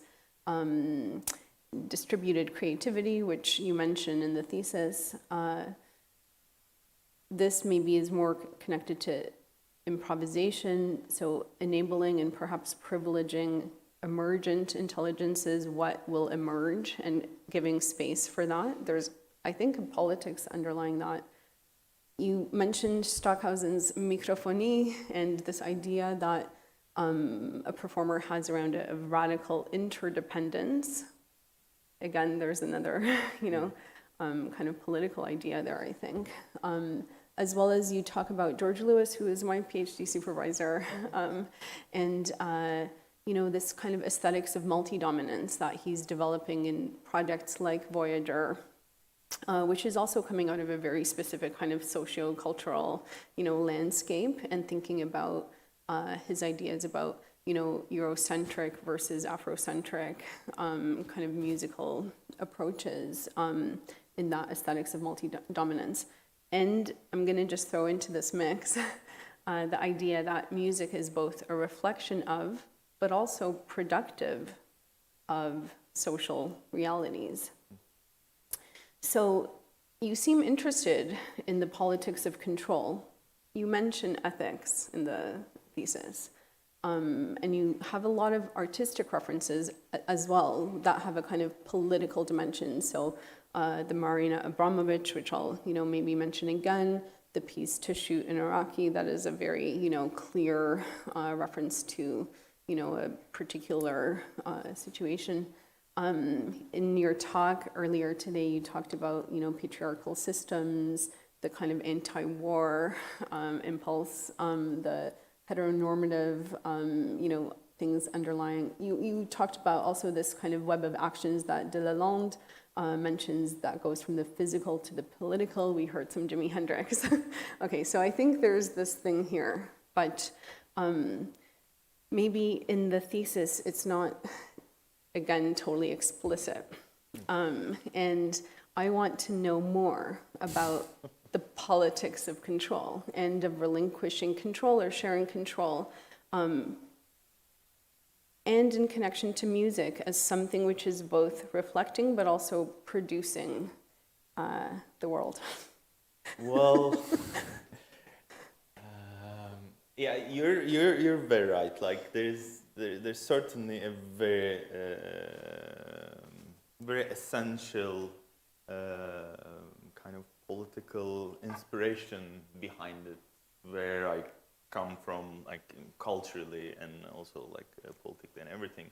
There's this influence everywhere. You can find, and also like after I submit my thesis, I was talking to a friend of mine, and he's working on more like sound studies, and he's working a lot with the kind of trying to mix political scientific topics together with sound studies, and we're discussing a lot about these things, and I told him that, yeah, I think I kind of managed to show a kind of a conceptual section with quite a political section without being political at all, kind of like, because this is not my field. I cannot start claiming things about that. But I have a feeling, I have a kind of a cultural and political background, so I have a stance about political stance and everything. But like, it's something that I would not really bring to the dissertation in that sense. So perhaps it's in a sense, not necessarily something that has to be kind of stated in the sense of I believe this or that, but there is, I think, a kind of politics to relinquishing control, sharing control. So I think maybe it's perhaps in the sense of, how do you then bring that politics maybe more into the forefront of the, creative work. So for example, some of your references, you talk about this Marina Abramović Rhythm Zero from 1974, and she's inviting, people basically to use objects on her. I thought this was a really interesting, actually, example of relinquishing control. You talk about it in terms of embodied feedback. So can you tell us a little bit actually more about that idea? It's an interesting idea, yeah. Yeah, I think this is a really good example, like the Abramović piece, because it basically, she's letting other agents do things to her. Yeah. And she doesn't have any idea about what's going to happen. And like, she puts all these objects, and it's also the kind of point to the affordances concept. Like, all these objects can be used in many different ways. Like, for instance, like there are these roses. Like, you can really use roses in a completely different ways, and there are all kinds of things, and things go quite wrong in that performance. Like, not like Marina Abramović, she doesn't do anything wrong. Of course, like, she's just standing there, but like, it kind of mirrors of to what extent people can become really mean when they are giving more control than they normally have. So just the concept of control and concept of authorship, concept of ownership, all these things, I think, are essential topics that I would suggest everyone to question themselves, like in different times, in different times of life. So it's I don't know how I don't want to go so deep in this conversation. I'm going to keep going. It's different, but we can talk more. I think at least like when having a coffee. Or no, I want to keep going because. So yeah, I think that this makes a lot of sense. So in this performance, it's a kind of enactment of what can happen when control is relinquished, and the kind of social dimension of that. So what happens when someone, as you're saying, kind of has more power than they should. And actually, I think there was also an interesting, for me, conceptual link between this piece and this other piece by Yoko Ono, which is Cut Piece from 1964. She goes onto a stage, she just gives the audience a pair of scissors, and she says, "Do what you will." And it's interesting because it's also, bringing up questions then of,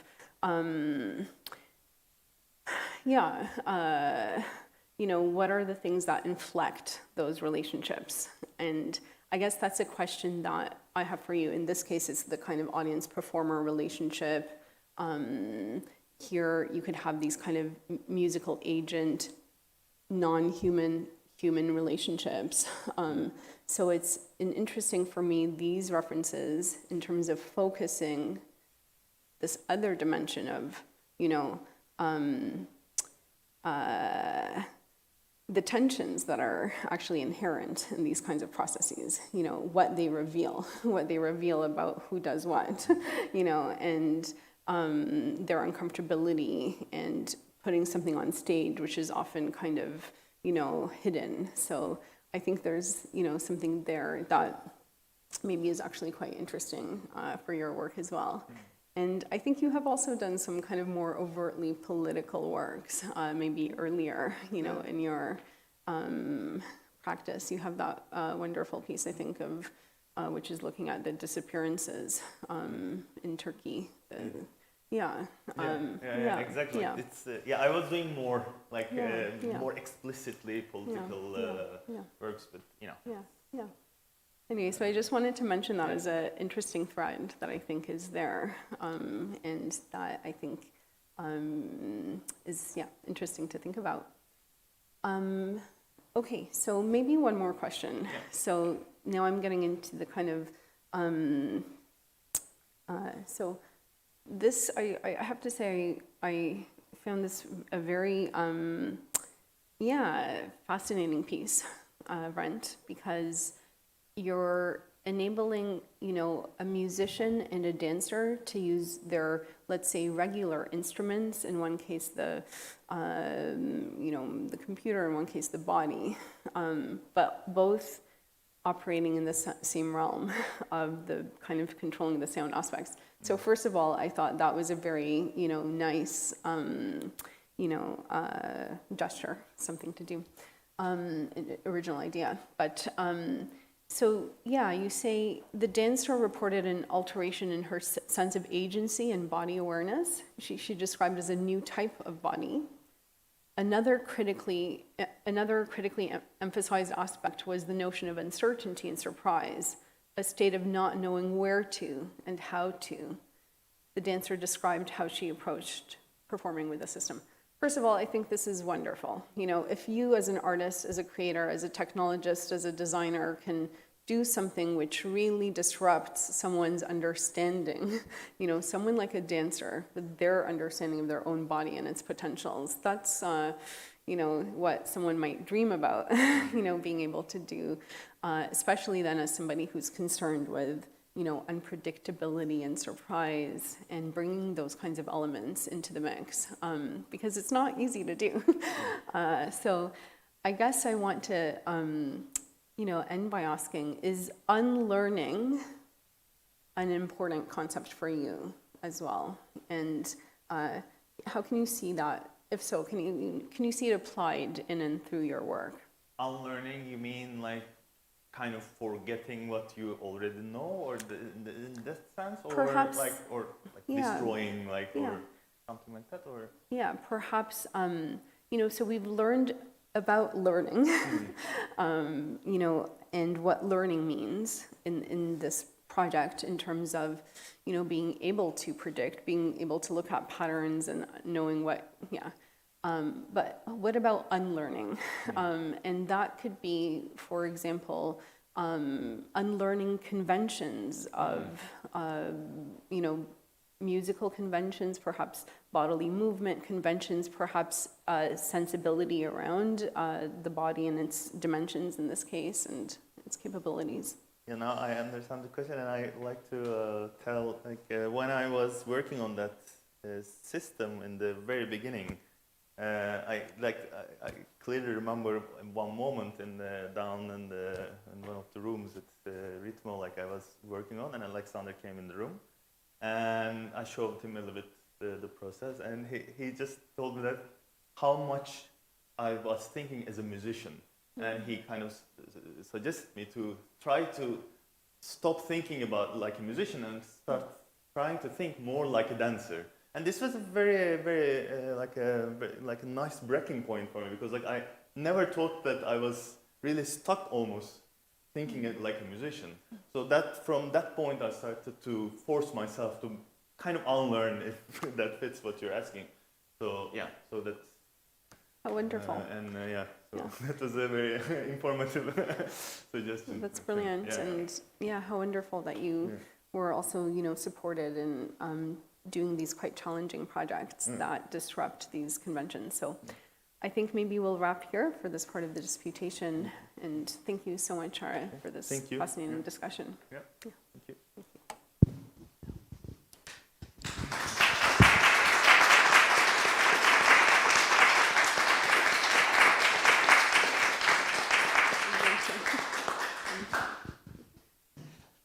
Thank you very much for an exciting and motivating dialogue. We will now take a 15-minute break and continue 2:15. Thank you.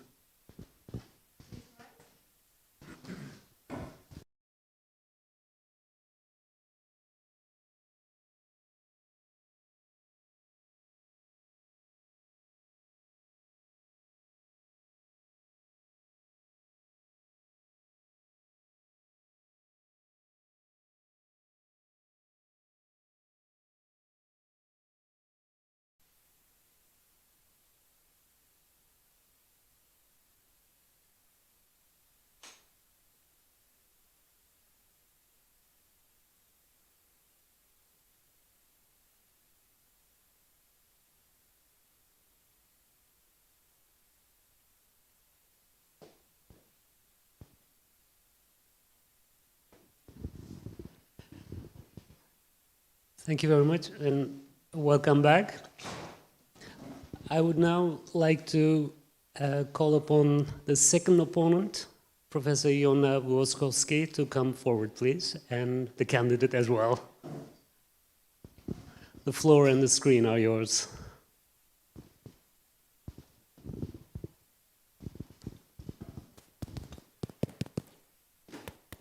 Okay, thank you very much. I would also like to start by congratulating you for a very impressive and a very multifaceted body of work, which is really an embodiment of what Ritmo is all about in its interdisciplinarity. And I really did enjoy reading it, and I also learned quite a few things while reading it in the process. So in my questions, I'll be focusing more on the actual papers, on the studies themselves, mainly kind of chiefly on papers 4, 5, 6 a little bit as well. But also talking a bit more broadly about certain concepts or themes, I'll be focusing mostly on embodied cognition, questions related to that, as well as agency. And also some of the challenges related to modeling, AI, and these kinds of questions. And I'll have some closing questions about future directions and implications as well. To begin with, I think it was in paper 2 that you argue that actions that do not have a communicative meaning are not necessarily gestures. Hence, meaning is essential to the term gesture. And I tend to agree with that. But that made me think, what implications does this have? Sort of the communicative aspect and the meanings that we convey through gestures, what sort of implications does it have for the design of new instruments where body movements and muscle activations are used to produce and control sound, but in quite a different way and quite an unconventional way compared to traditional instruments? Well, this is actually why I avoid using the term gesture in what I do, because for instance, when using a muscle sensor, especially if there's no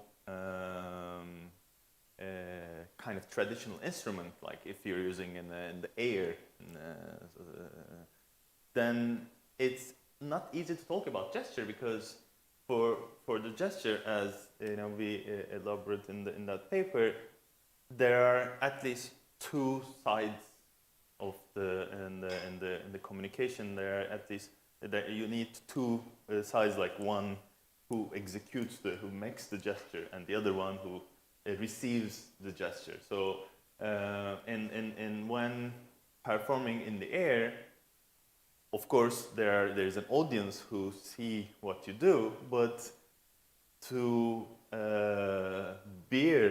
to transmit a meaning is not necessarily related to, or it's not that easy to do with an instrument that they don't have anything about. For instance, when you're playing a traditional instrument like a piano or guitar, there are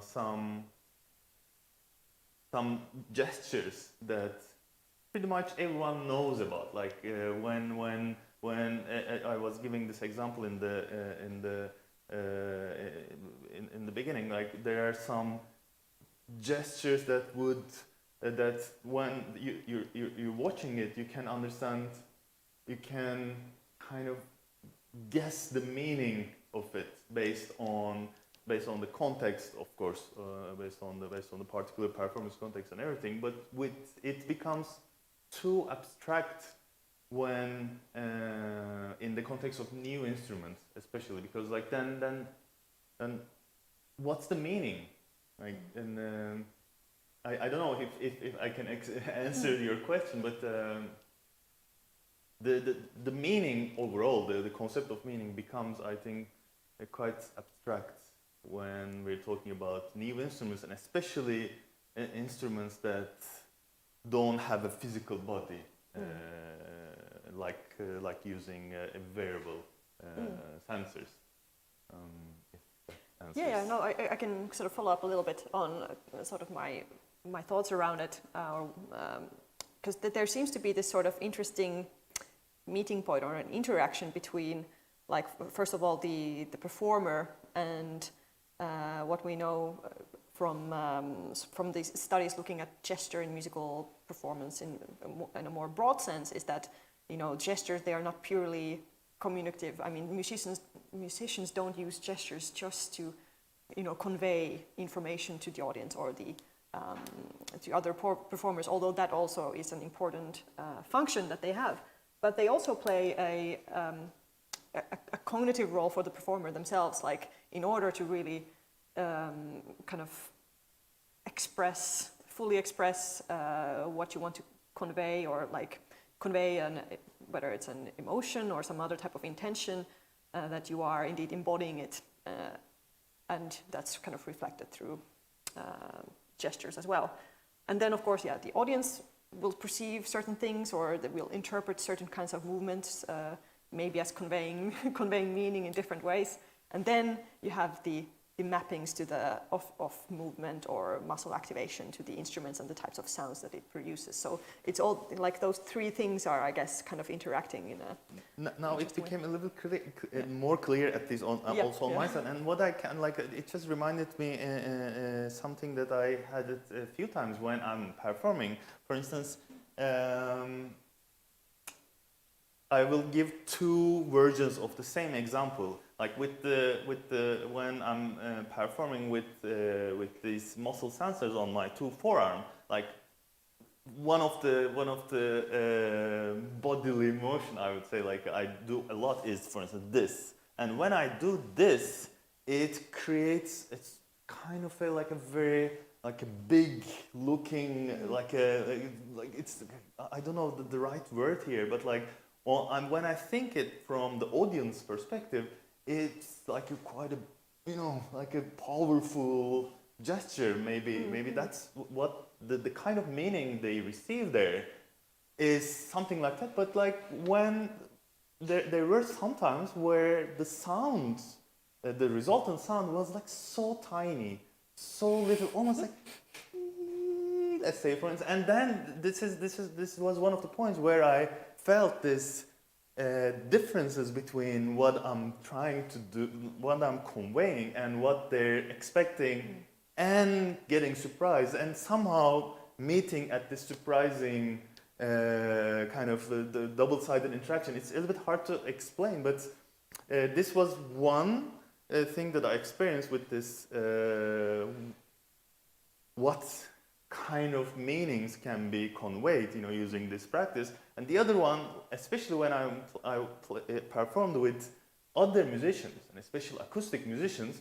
For instance, when I was doing this, I realized that especially drummers, they were expecting that I will for instance, start something afterwards, but it wasn't the case. Like I was just doing this, and maybe I just wanted to stay there. Yeah. but I remember when we were playing a duo, I did this, and he was like, no, go on. So. Yeah. Exactly, yeah, that's interesting sort of these kinds of where these expectations and predictions and unpredictability meets, yes. Great. Yes, and then I wanted to kind of go a bit more in depth, again, continuing more on this kind of embodied cognition theme. I think in study 4, which was the sort of modeling the guitar playing gestures for sort of playing in the air applications, where you found similarities between body motion and sound in that study, and I think you state that our modeling approach successfully provided empirical support to embodied music cognition conceptions. And I was wondering if you could just maybe elaborate a bit more about what you mean by that statement. Yeah. Yeah. Well, actually, that study is grounded on the previous work, like Rolf Winge was also here, and Alexander, and there are some people who right now in this room who worked on who conceptualized all these things. Like for instance, this the how. Rolf Winge took the Pierre Schaeffer's conceptions into the realm of gestures. What we did basically, we just kind of put them in the more empirical structure, but it was kind of provided an extra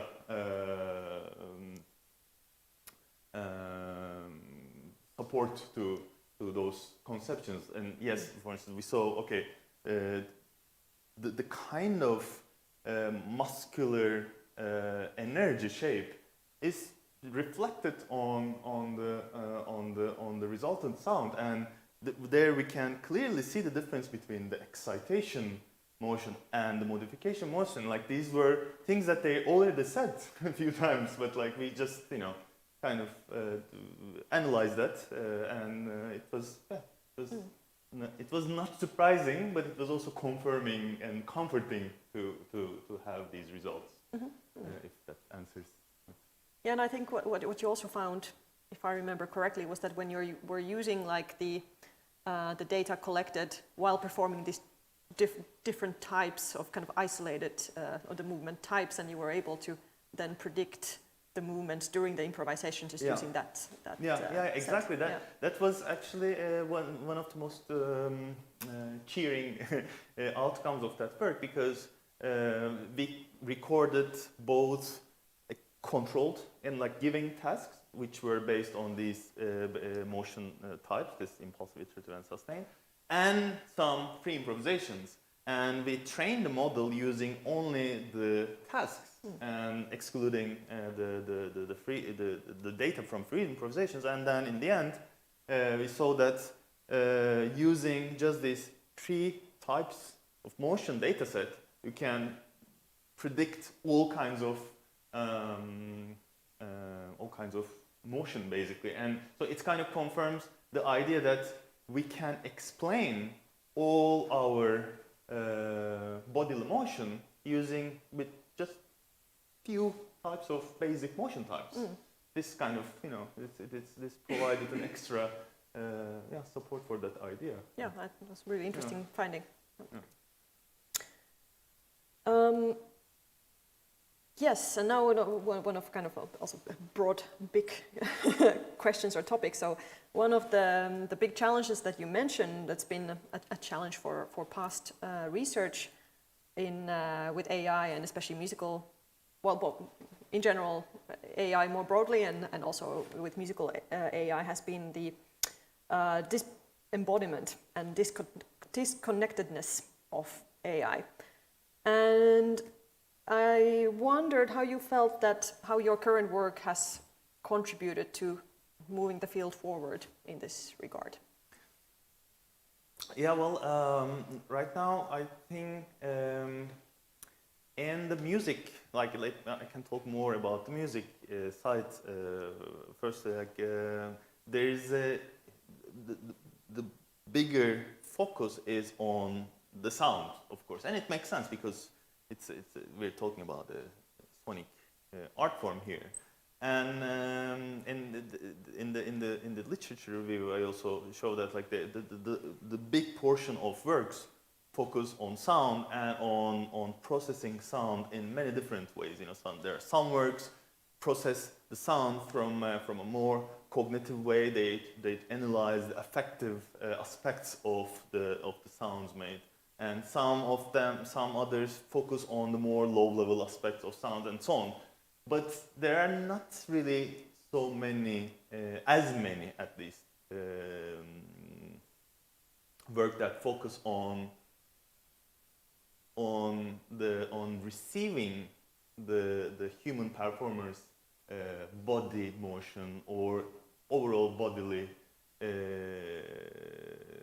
signals. So here, coming to your question, I started to explore the more kind of quantitative aspects of human motion, and this is why kind of I thought it was important to make these distinction between motion, action, and gesture, because I started to experiment with motion and a little bit of action, but as you get higher in the kind of from low level to high level, it gets more tricky, and it gets trickier both in terms of modeling it and in terms of even explaining it. Like, for instance, one important detail that I must say here, when we're talking about actions, we're talking about chunks, right? So we say that, okay, this is an action when we're looking at the data. So when we're modeling it with arbitrarily,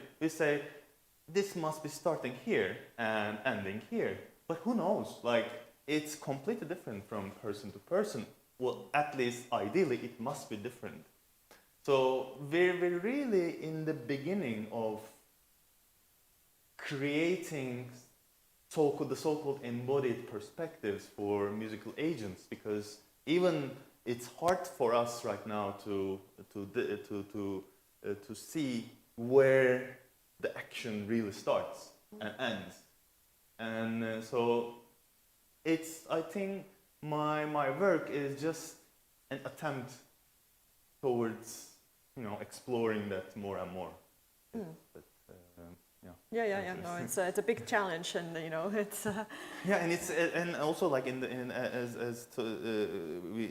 try to tell in during the lecture. The embodiment is a multi-modal thing, so we cannot just like. I'm only using, for instance, in the work that are in the dissertation, I'm mostly using the signals from the forearms, and it's kind of even funny. This is why I call this toddler, because like, you know, we're only talking about these two parts of this limb, and it's compared to the whole body, especially how emotion is executed using the full body. It's just a really small portion of it. So this is why I think that overall I can call my research the toddler. Just a follow-up on that, like, to what extent do you think do these kind of musical AI agents, to what extent would they also benefit from having some sort of a body? Or you had like a visual representation, at least in one of those studies, but like kind of robots, musical robots. Do you think that's one way of maybe approaching, or I think like this kind of embodiment question of whether if the musical agents are also themselves able to somehow move or gesticulate? I think this is extremely important, and this is one of the biggest kind of gaps in what I did so far, because I worked on more how machines can perceive our motion, but I didn't really spend that much effort on how we can receive the machine, because like now we're talking a concept and we need to provide that concept, we need to embody that concept into something. And I think I think both robotics and SGI and all these, you know, either virtual or physical embodiment of AI and this research overall, I think is very important, and especially in music is I kind of find it almost like a little bit weird that most of musical robots research focus on creating new robots that make sound, but there are not as much work on exploring the interaction between humans and robots as much. So this is why like Mike is doing wonderful work. I want to advertise him right now a little bit. Yeah. So I think I find it very important, and I want to do more and more, especially collaborative work, because like I must also add that like this is a very multi-dimensional, multifaceted field of work, which is impossible for one person to do everything. Like so, it really requires much bigger collaborations between institutions and departments and everything. So, and I think it's very important. Yeah. Absolutely.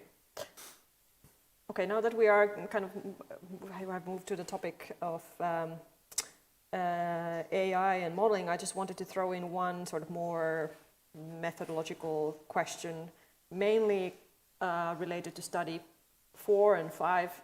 So one of the issues that came up in study 4 was the sort of trade-off between the accuracy of modeling versus the computational cost or latency. I wonder if you could tell a little bit more in terms of how you approach to solve this issue, especially in regards to then study 5. Well, I kind of cheated by relying on artistic concepts. I said, okay, so there's this latency that I need to deal with. I can really focus on solving it with like much more elaborate engineering techniques, or I can find a more creative way of approaching it. And I'm kind of being, I must say that I'm being modest by saying cheating, because I don't find it cheating, and rather I kind of chose to focus on the more artistic side of it. But it doesn't change the fact that we are dealing with a critical problem of latency. And now I'm talking with lots of other researchers, especially working in the more informatics side. This is an ongoing problem for real-time applications, and there is not one particular way of approaching it. And for instance, what we did with the data set, kind of it showed that you can use less data for the same job. So this was one aspect of it, but we on the engineering side of it, we should really experiment with different models, with different real-time scripts, with different techniques. But in the same time, we should also question our current artistic methods, and instead of insisting to bending the technology to feed our existing artistic methods. Instead, we can try kind of find ways of how we can evolve with the constraints of technology. So this is a very critical aspect of it. We should grow together with the technology, like, because we're talking about physical constraints and how these physical constraints are actually expressive. It's actually expressive resource. This is the same for technology. So one of the things that I kind of strongly emphasize in the dissertation is that the field of AI overall focus too much on the results, focus too much on cleaning it, on making it too proper, too nice. But that's not the only way. That's kind of, I must say. So we should find something in the middle. You know? Yeah. So that's what I can say. Yeah. Good answer. Yes. So this is a bit of a related question, but now still moving the theme now towards agency a little bit, or it's a sort of perception or emergence of kind of agency. So I think also related to study 5, the CAVI project, I think one of the questions, or like more broader questions that you posed, was that can coordination or joint action emerge between a performer and a musical agent? And mainly sort of from the perspective that the musical agent is somehow simulating or predicting the performer's likely actions. So what would you say? How far are we from this goal? Well, the model can, when I analyze the model predictions using like a common methods like Euclidean distance or something, it says that, yeah, it's not very distant, like it's likely that this, for instance, because what are the data we use? Like we use the acceleration data and EMG data, and according to this statistical method, what model generates instead of in terms of muscle and acceleration data is on the okay distance to the input. But again, when we're talking about action, like it's kind of weird to reduce the whole concept of action to just that's just the muscle and acceleration data from one part of the forearm. So how far are we? Yeah, we're that far. To now the models we have can generate statistically meaningful data, but it's quite far from what we can describe as action. Or I don't even want to start talking about gestures, and then it's a whole like a black hole there. So it's yeah. Indeed, yeah. To follow up, like indeed in terms of when two musicians or two humans are interacting or coordinating actions in this sort of joint action situation, of course, the way in which this sort of successful coordination is achieved is through internal simulation and sort of anticipation or a prediction of what the other person is going to do next. So you always have to be a little bit ahead of time in order to be able to sort of coordinate or synchronize or whatever the goal. And I guess that's the challenge then for these sort of AI-generated predictions, like how can we make them smart enough to anticipate ahead of time what we're going to do next? Well, I think the challenge is, I wouldn't describe the challenge as being ahead of time. I would describe the challenge with like, what do we need to know to be ahead of time? Like when we're playing together, what makes me predict about what you're gonna do the next. Like, what aspect of my perception, like is your facial expression or what you play, or I don't know. Like even this is a very, very blurry area. Like this is why we kind of need to find ways of systematically explore these aspects, like how, first of all, how a joint coordination emerged between two musicians, and also like now I will advertise another colleague, which is Laura. Like people, like there are some very, very inspiring work going on, exploring interactions between two or multiple human performers. So I think this is why we should also systematize this kind of research between human and non-human musical agents. Yeah. That comes to my next question, which is kind of stems from my own research interests in terms of how when we interact with other humans, at least in terms of musical interaction, which can be coordinated, or often is coordinated or entrained or synchronized. So often this type of interaction results in certain kinds of social and emotional or affective outcomes, so that we become, for example, more bonded or more socially bonded to the other musicians that we're interacting with.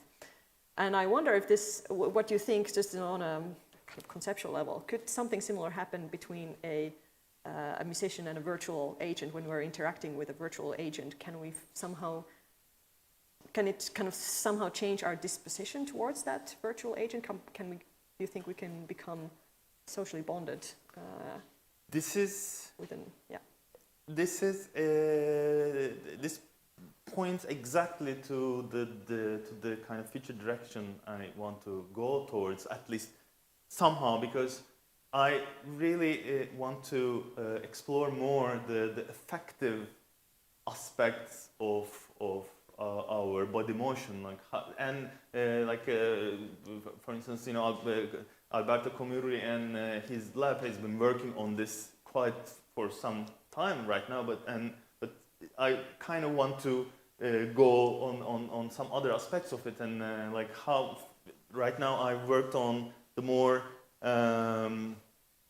the kind of low level and signal aspect of it, but like how we can just focusing on maybe one arm, one limb, what kind of effective states, like traces of it at least, we can find there.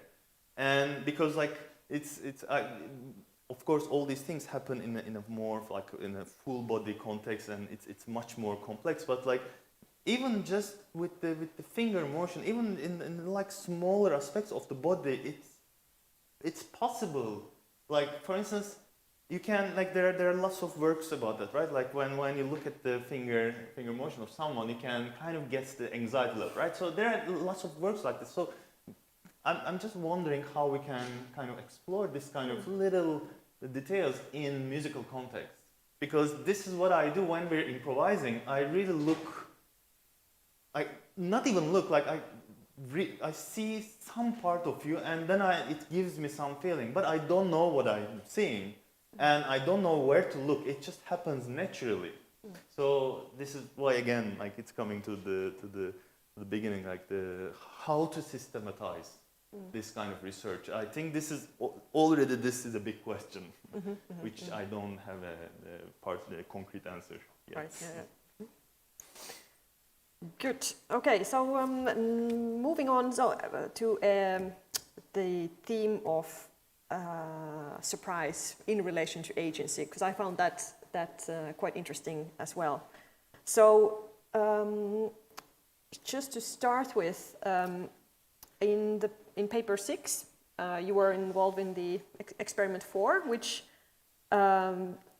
investigated the amount of agency that people attributed to a widget with animated eyes, which would kind of follow the cursor of the computer.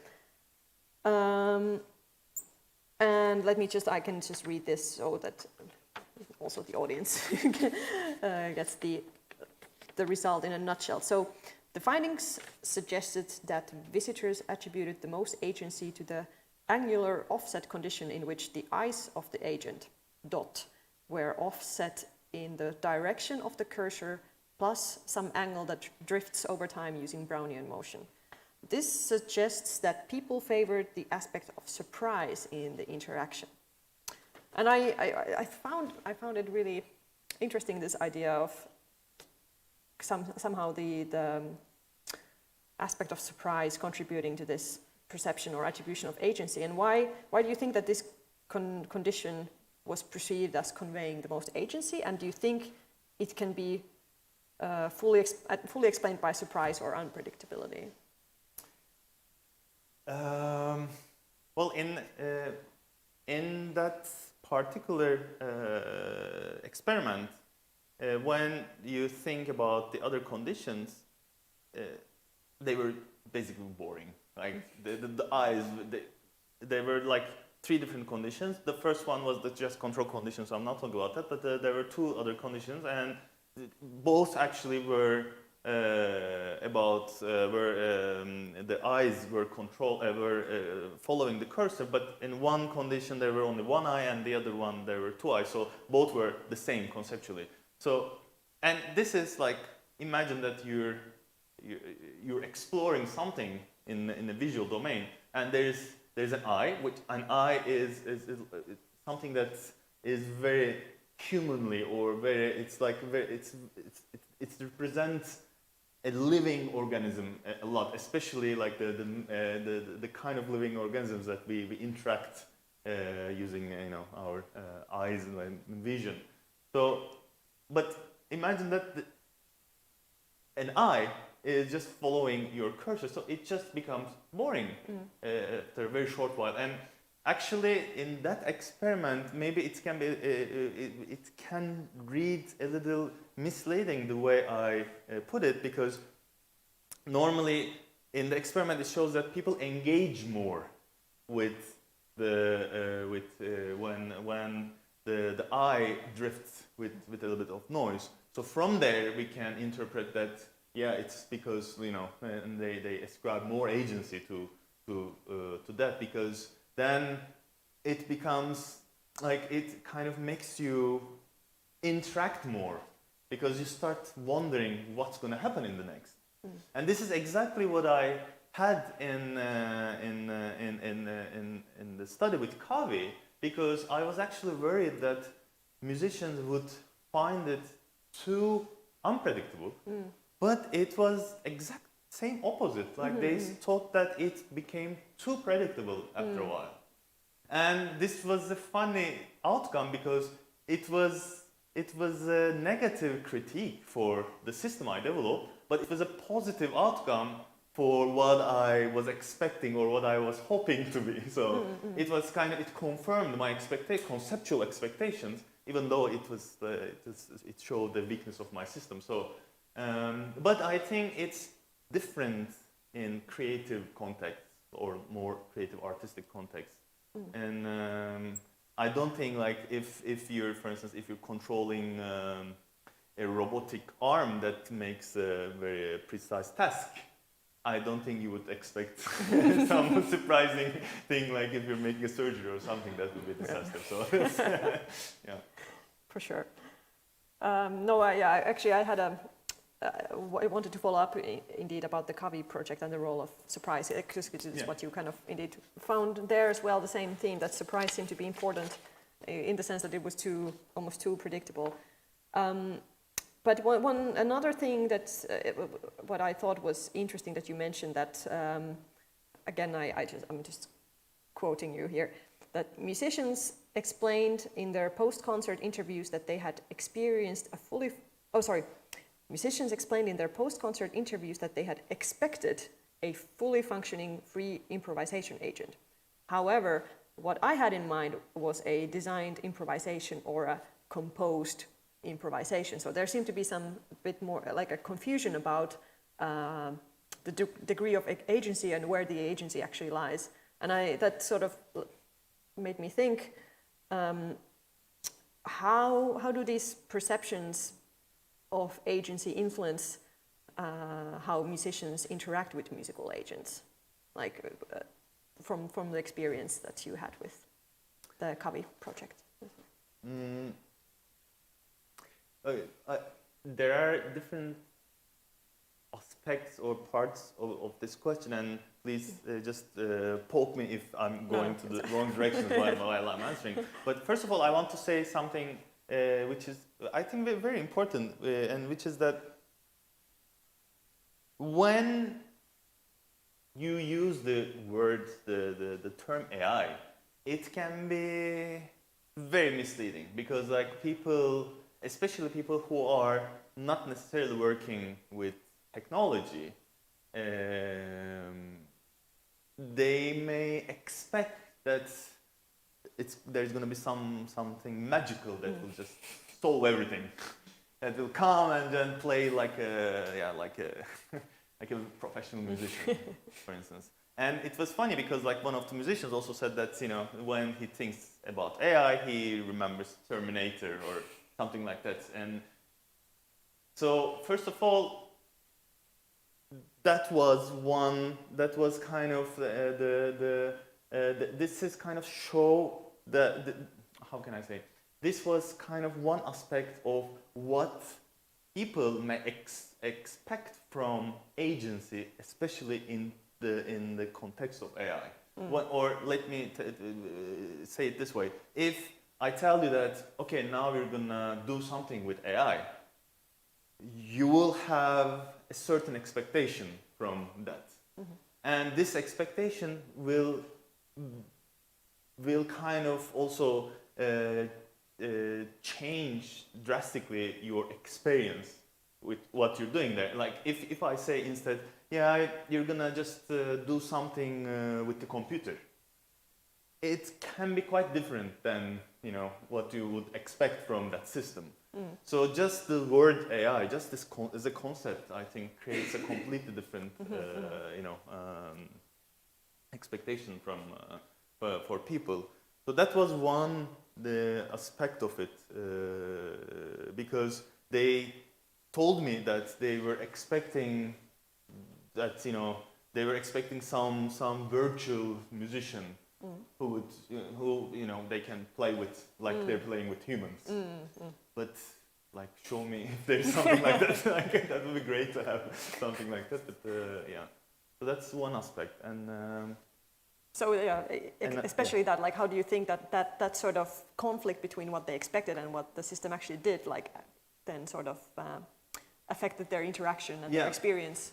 That was it. And for instance, if linking it to the more systematizing this kind of research, for instance, in the future, I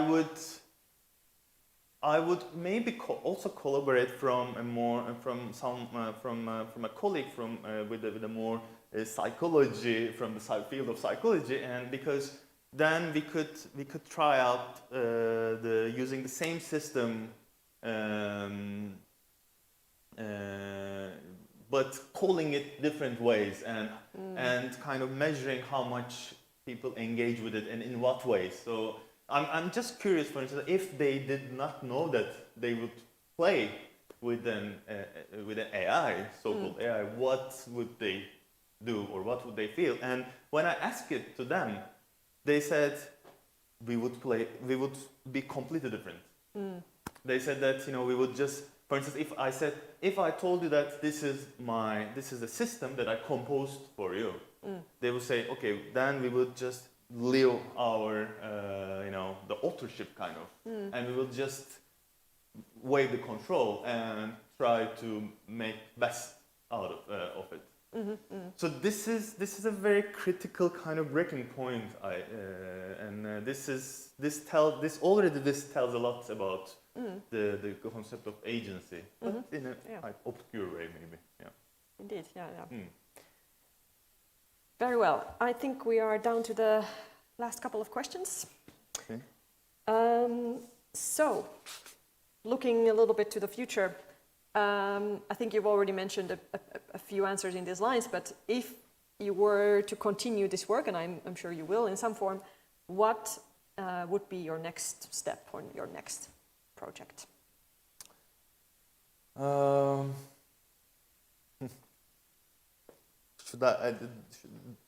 Should I answer realistically or or like very optimistic? Realistic is good. I think since now I'm very close to hopefully getting my PhD. I feel like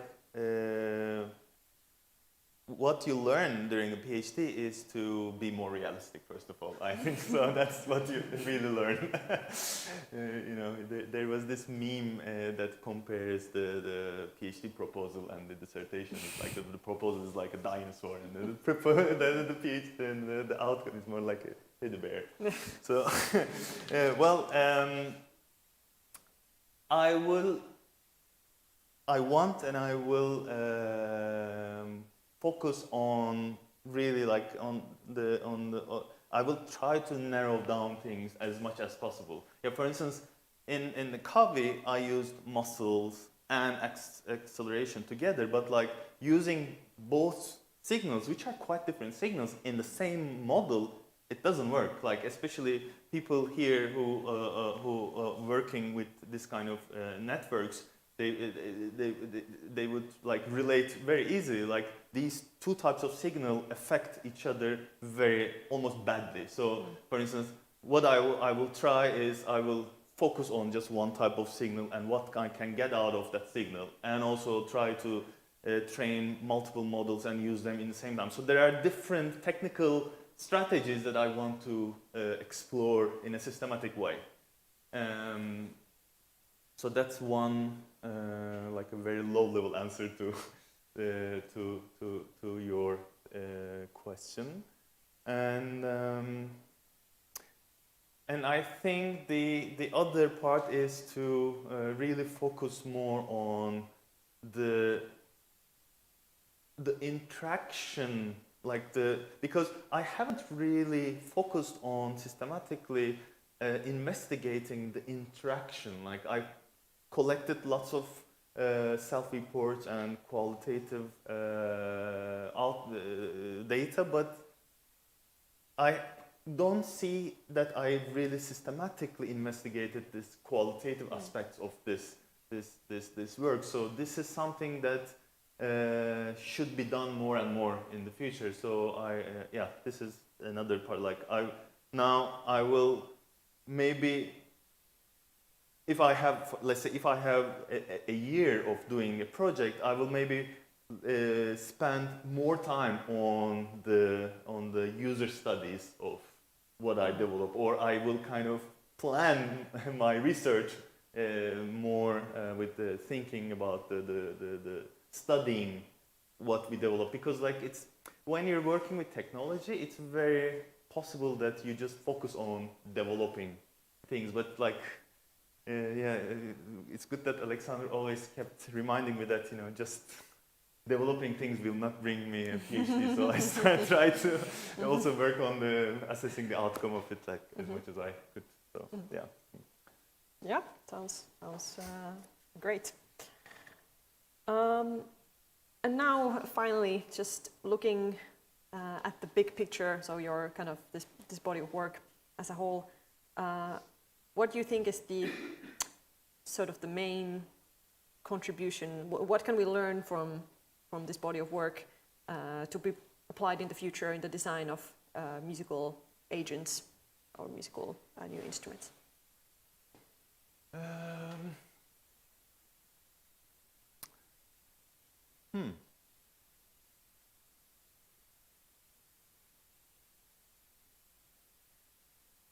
That's Don't a be very too hard modest. to answer this question. Like, what can we learn from that? Like, well, first of all, there's again, starting from the low-level aspect of it, all the code and the model and the data is out there. So there is a body of kind of work that anyone can just start exploring and testing out in another context. So this is, I think, one important aspect, because like when I started to work on this, and I remember clearly, like when we first started to collect the data with Xichao, who's also somewhere there, like we realized that there is no data. Like when you want to develop this kind of models, you just need to collect your own data. So, and this looks like a trivial problem, but it's not. Like it's really important to collect data sets systematically and clean them and share them. And so like the open science aspect of it is actually quite important. So this is one thing that I can say. And the other aspect is this differences between the different levels of body motion, as we said, this motion, action, gesture, and how these different aspects of body motion function in different contexts. So this is something that people, other researchers can also think more about, because even just these terms are not, can be used in a messy way. Like that's what I can say. And also, for instance, how to evaluate these kind of things. This is also another aspect of, like, because as I said, okay, you develop a system, good, and then you can evaluate it in a lab environment. That's one option. And if you want to evaluate it in a more ecological environment, then what kind of environment it's going to be? What kind of technical setup, technical rigging you're going to be using?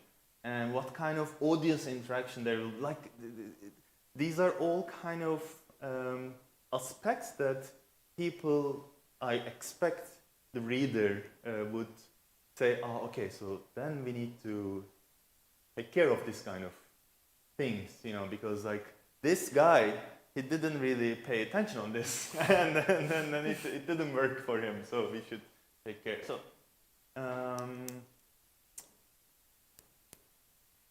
yeah, I'm not sure if I could answer your question, but what people can learn of it, I don't know. Yeah? So it remains to be seen. That's the public who needs to answer this question. That's what people can learn out of it. Yeah, well, they can learn that there are other ways of making music. Maybe that's what I can say. Yes. I think this is also like can sound quite simple or like non-important, but I think it's extremely important because we more artists should develop technology, and I really mean it. Like it's really should start early, like all these hands-on trainings, all this accessibility to necessary tools for developing technology. It's really important that it's not, this field is not led only by a certain group of people, and it's kind of what is called democratizing all these tools and everything. So it's also quite important. Yeah, I think, I don't know what to say. That's a good point to end, I think. Yeah? Good statement. Yeah. That's all from me. All Technology questions. for everyone. Like,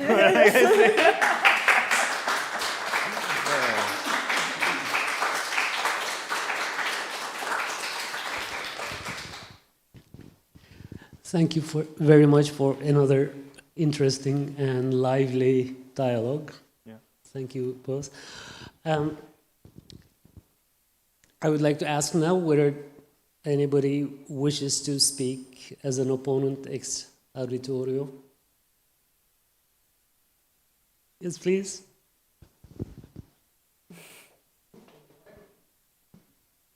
It's more a comment, and it follows up for, I think, 15 years we have been discussing gestures, etc., right? But maybe I'm characterizing a bit what you're saying about gesture and action, etc. But associating meaning to actions or to movements to become gestures isn't it kind of applying a bit too much the cognitive model? Once you do a movement, you have necessarily something to express on this movement, and maybe even perceiving this movement. And the question is related to, I wanted to film you doing the defense, because actually I like a lot the way you express yourself, right? So you probably did hundreds, perhaps thousands of gestures there. And these are natural or coverbal or gesticulation, right? And by definition, they don't have meanings outside the utterance you're saying. So if you apply meaning necessarily to gesture, you might be eliminating a lot of gestures that you don't do necessarily to others, but actually you do. For instance, my hand now is not to mean something to you, but to help me say what I'm saying. And I think this was alluded in the question. So where is the limit about gestures versus actions versus, for me, it's kind of a hard thing to clearly say, right? And I had this quote here that I will not read because it's kind of big, but it's from Fernand Braudel, who's a famous historian in France in the 60s, whatever, 50s. He cites Claude Lévi-Strauss about questions of vocabulary in human sciences or social sciences. And I will just summarize very quickly. And he says it would be very easy or very nice to be able to define the word, and he uses civilisation. I would use gesture, clearly and simply, and if possible with the way we define, what is a straight line, a triangle, or chemical thing. But his claim is actually these words cannot be clearly defined, at least in social sciences. And actually, they need to be associated with the intents people use them. So it is okay to use them in very different ways, as long as you make clear why you're using them and how you're using them. So what do you think about that? Yeah, that's actually a good question, because I cannot agree more that it's almost impossible to really define clear borders between what is an action, what is a gesture. So it's kind of very all together. But on my side, it was very kind of a strategically nice way of approaching, especially when you're designing interactive systems, because you kind of it helps you to approach it in a more systematic way. And what you said in the beginning, you said that you asked if I'm imposing too much the cognitive side of it, and the answer is yes and yes. And this is exactly what I wanted to do. This is exactly what how I wanted to approach it, because it really helps. I think it's helpful to focus on different levels of body movement when designing systems based on that. That was kind of my strategic approach to it, but it didn't meant to kind of conceptualize body movement using this discrete kind of classes. So and also my work it's not even close to being a theoretical work anyway. But yes, you're right. But on the other hand, while you're right, it's also it can be helpful, I think, to have this kind of classes when you're designing, I think, systems. I think it can be helpful. Yeah. That answers. Okay, thank you. Anyone else? Doesn't seem to be the case. Okay, then on behalf of the Faculty of Humanities, I would like to thank the candidate and the opponents for having carried out this disputation ceremony in a very exciting, motivating, and lively manner. Thank you very much. Yeah, there's a reception immediately afterwards. Originally it was at 4 o'clock, but perhaps we started a little bit earlier. And so the ceremony is over. A report will be sent to the board of the University of Oslo. Thank you very much, everyone for attending. The ceremony is now over. Thank you.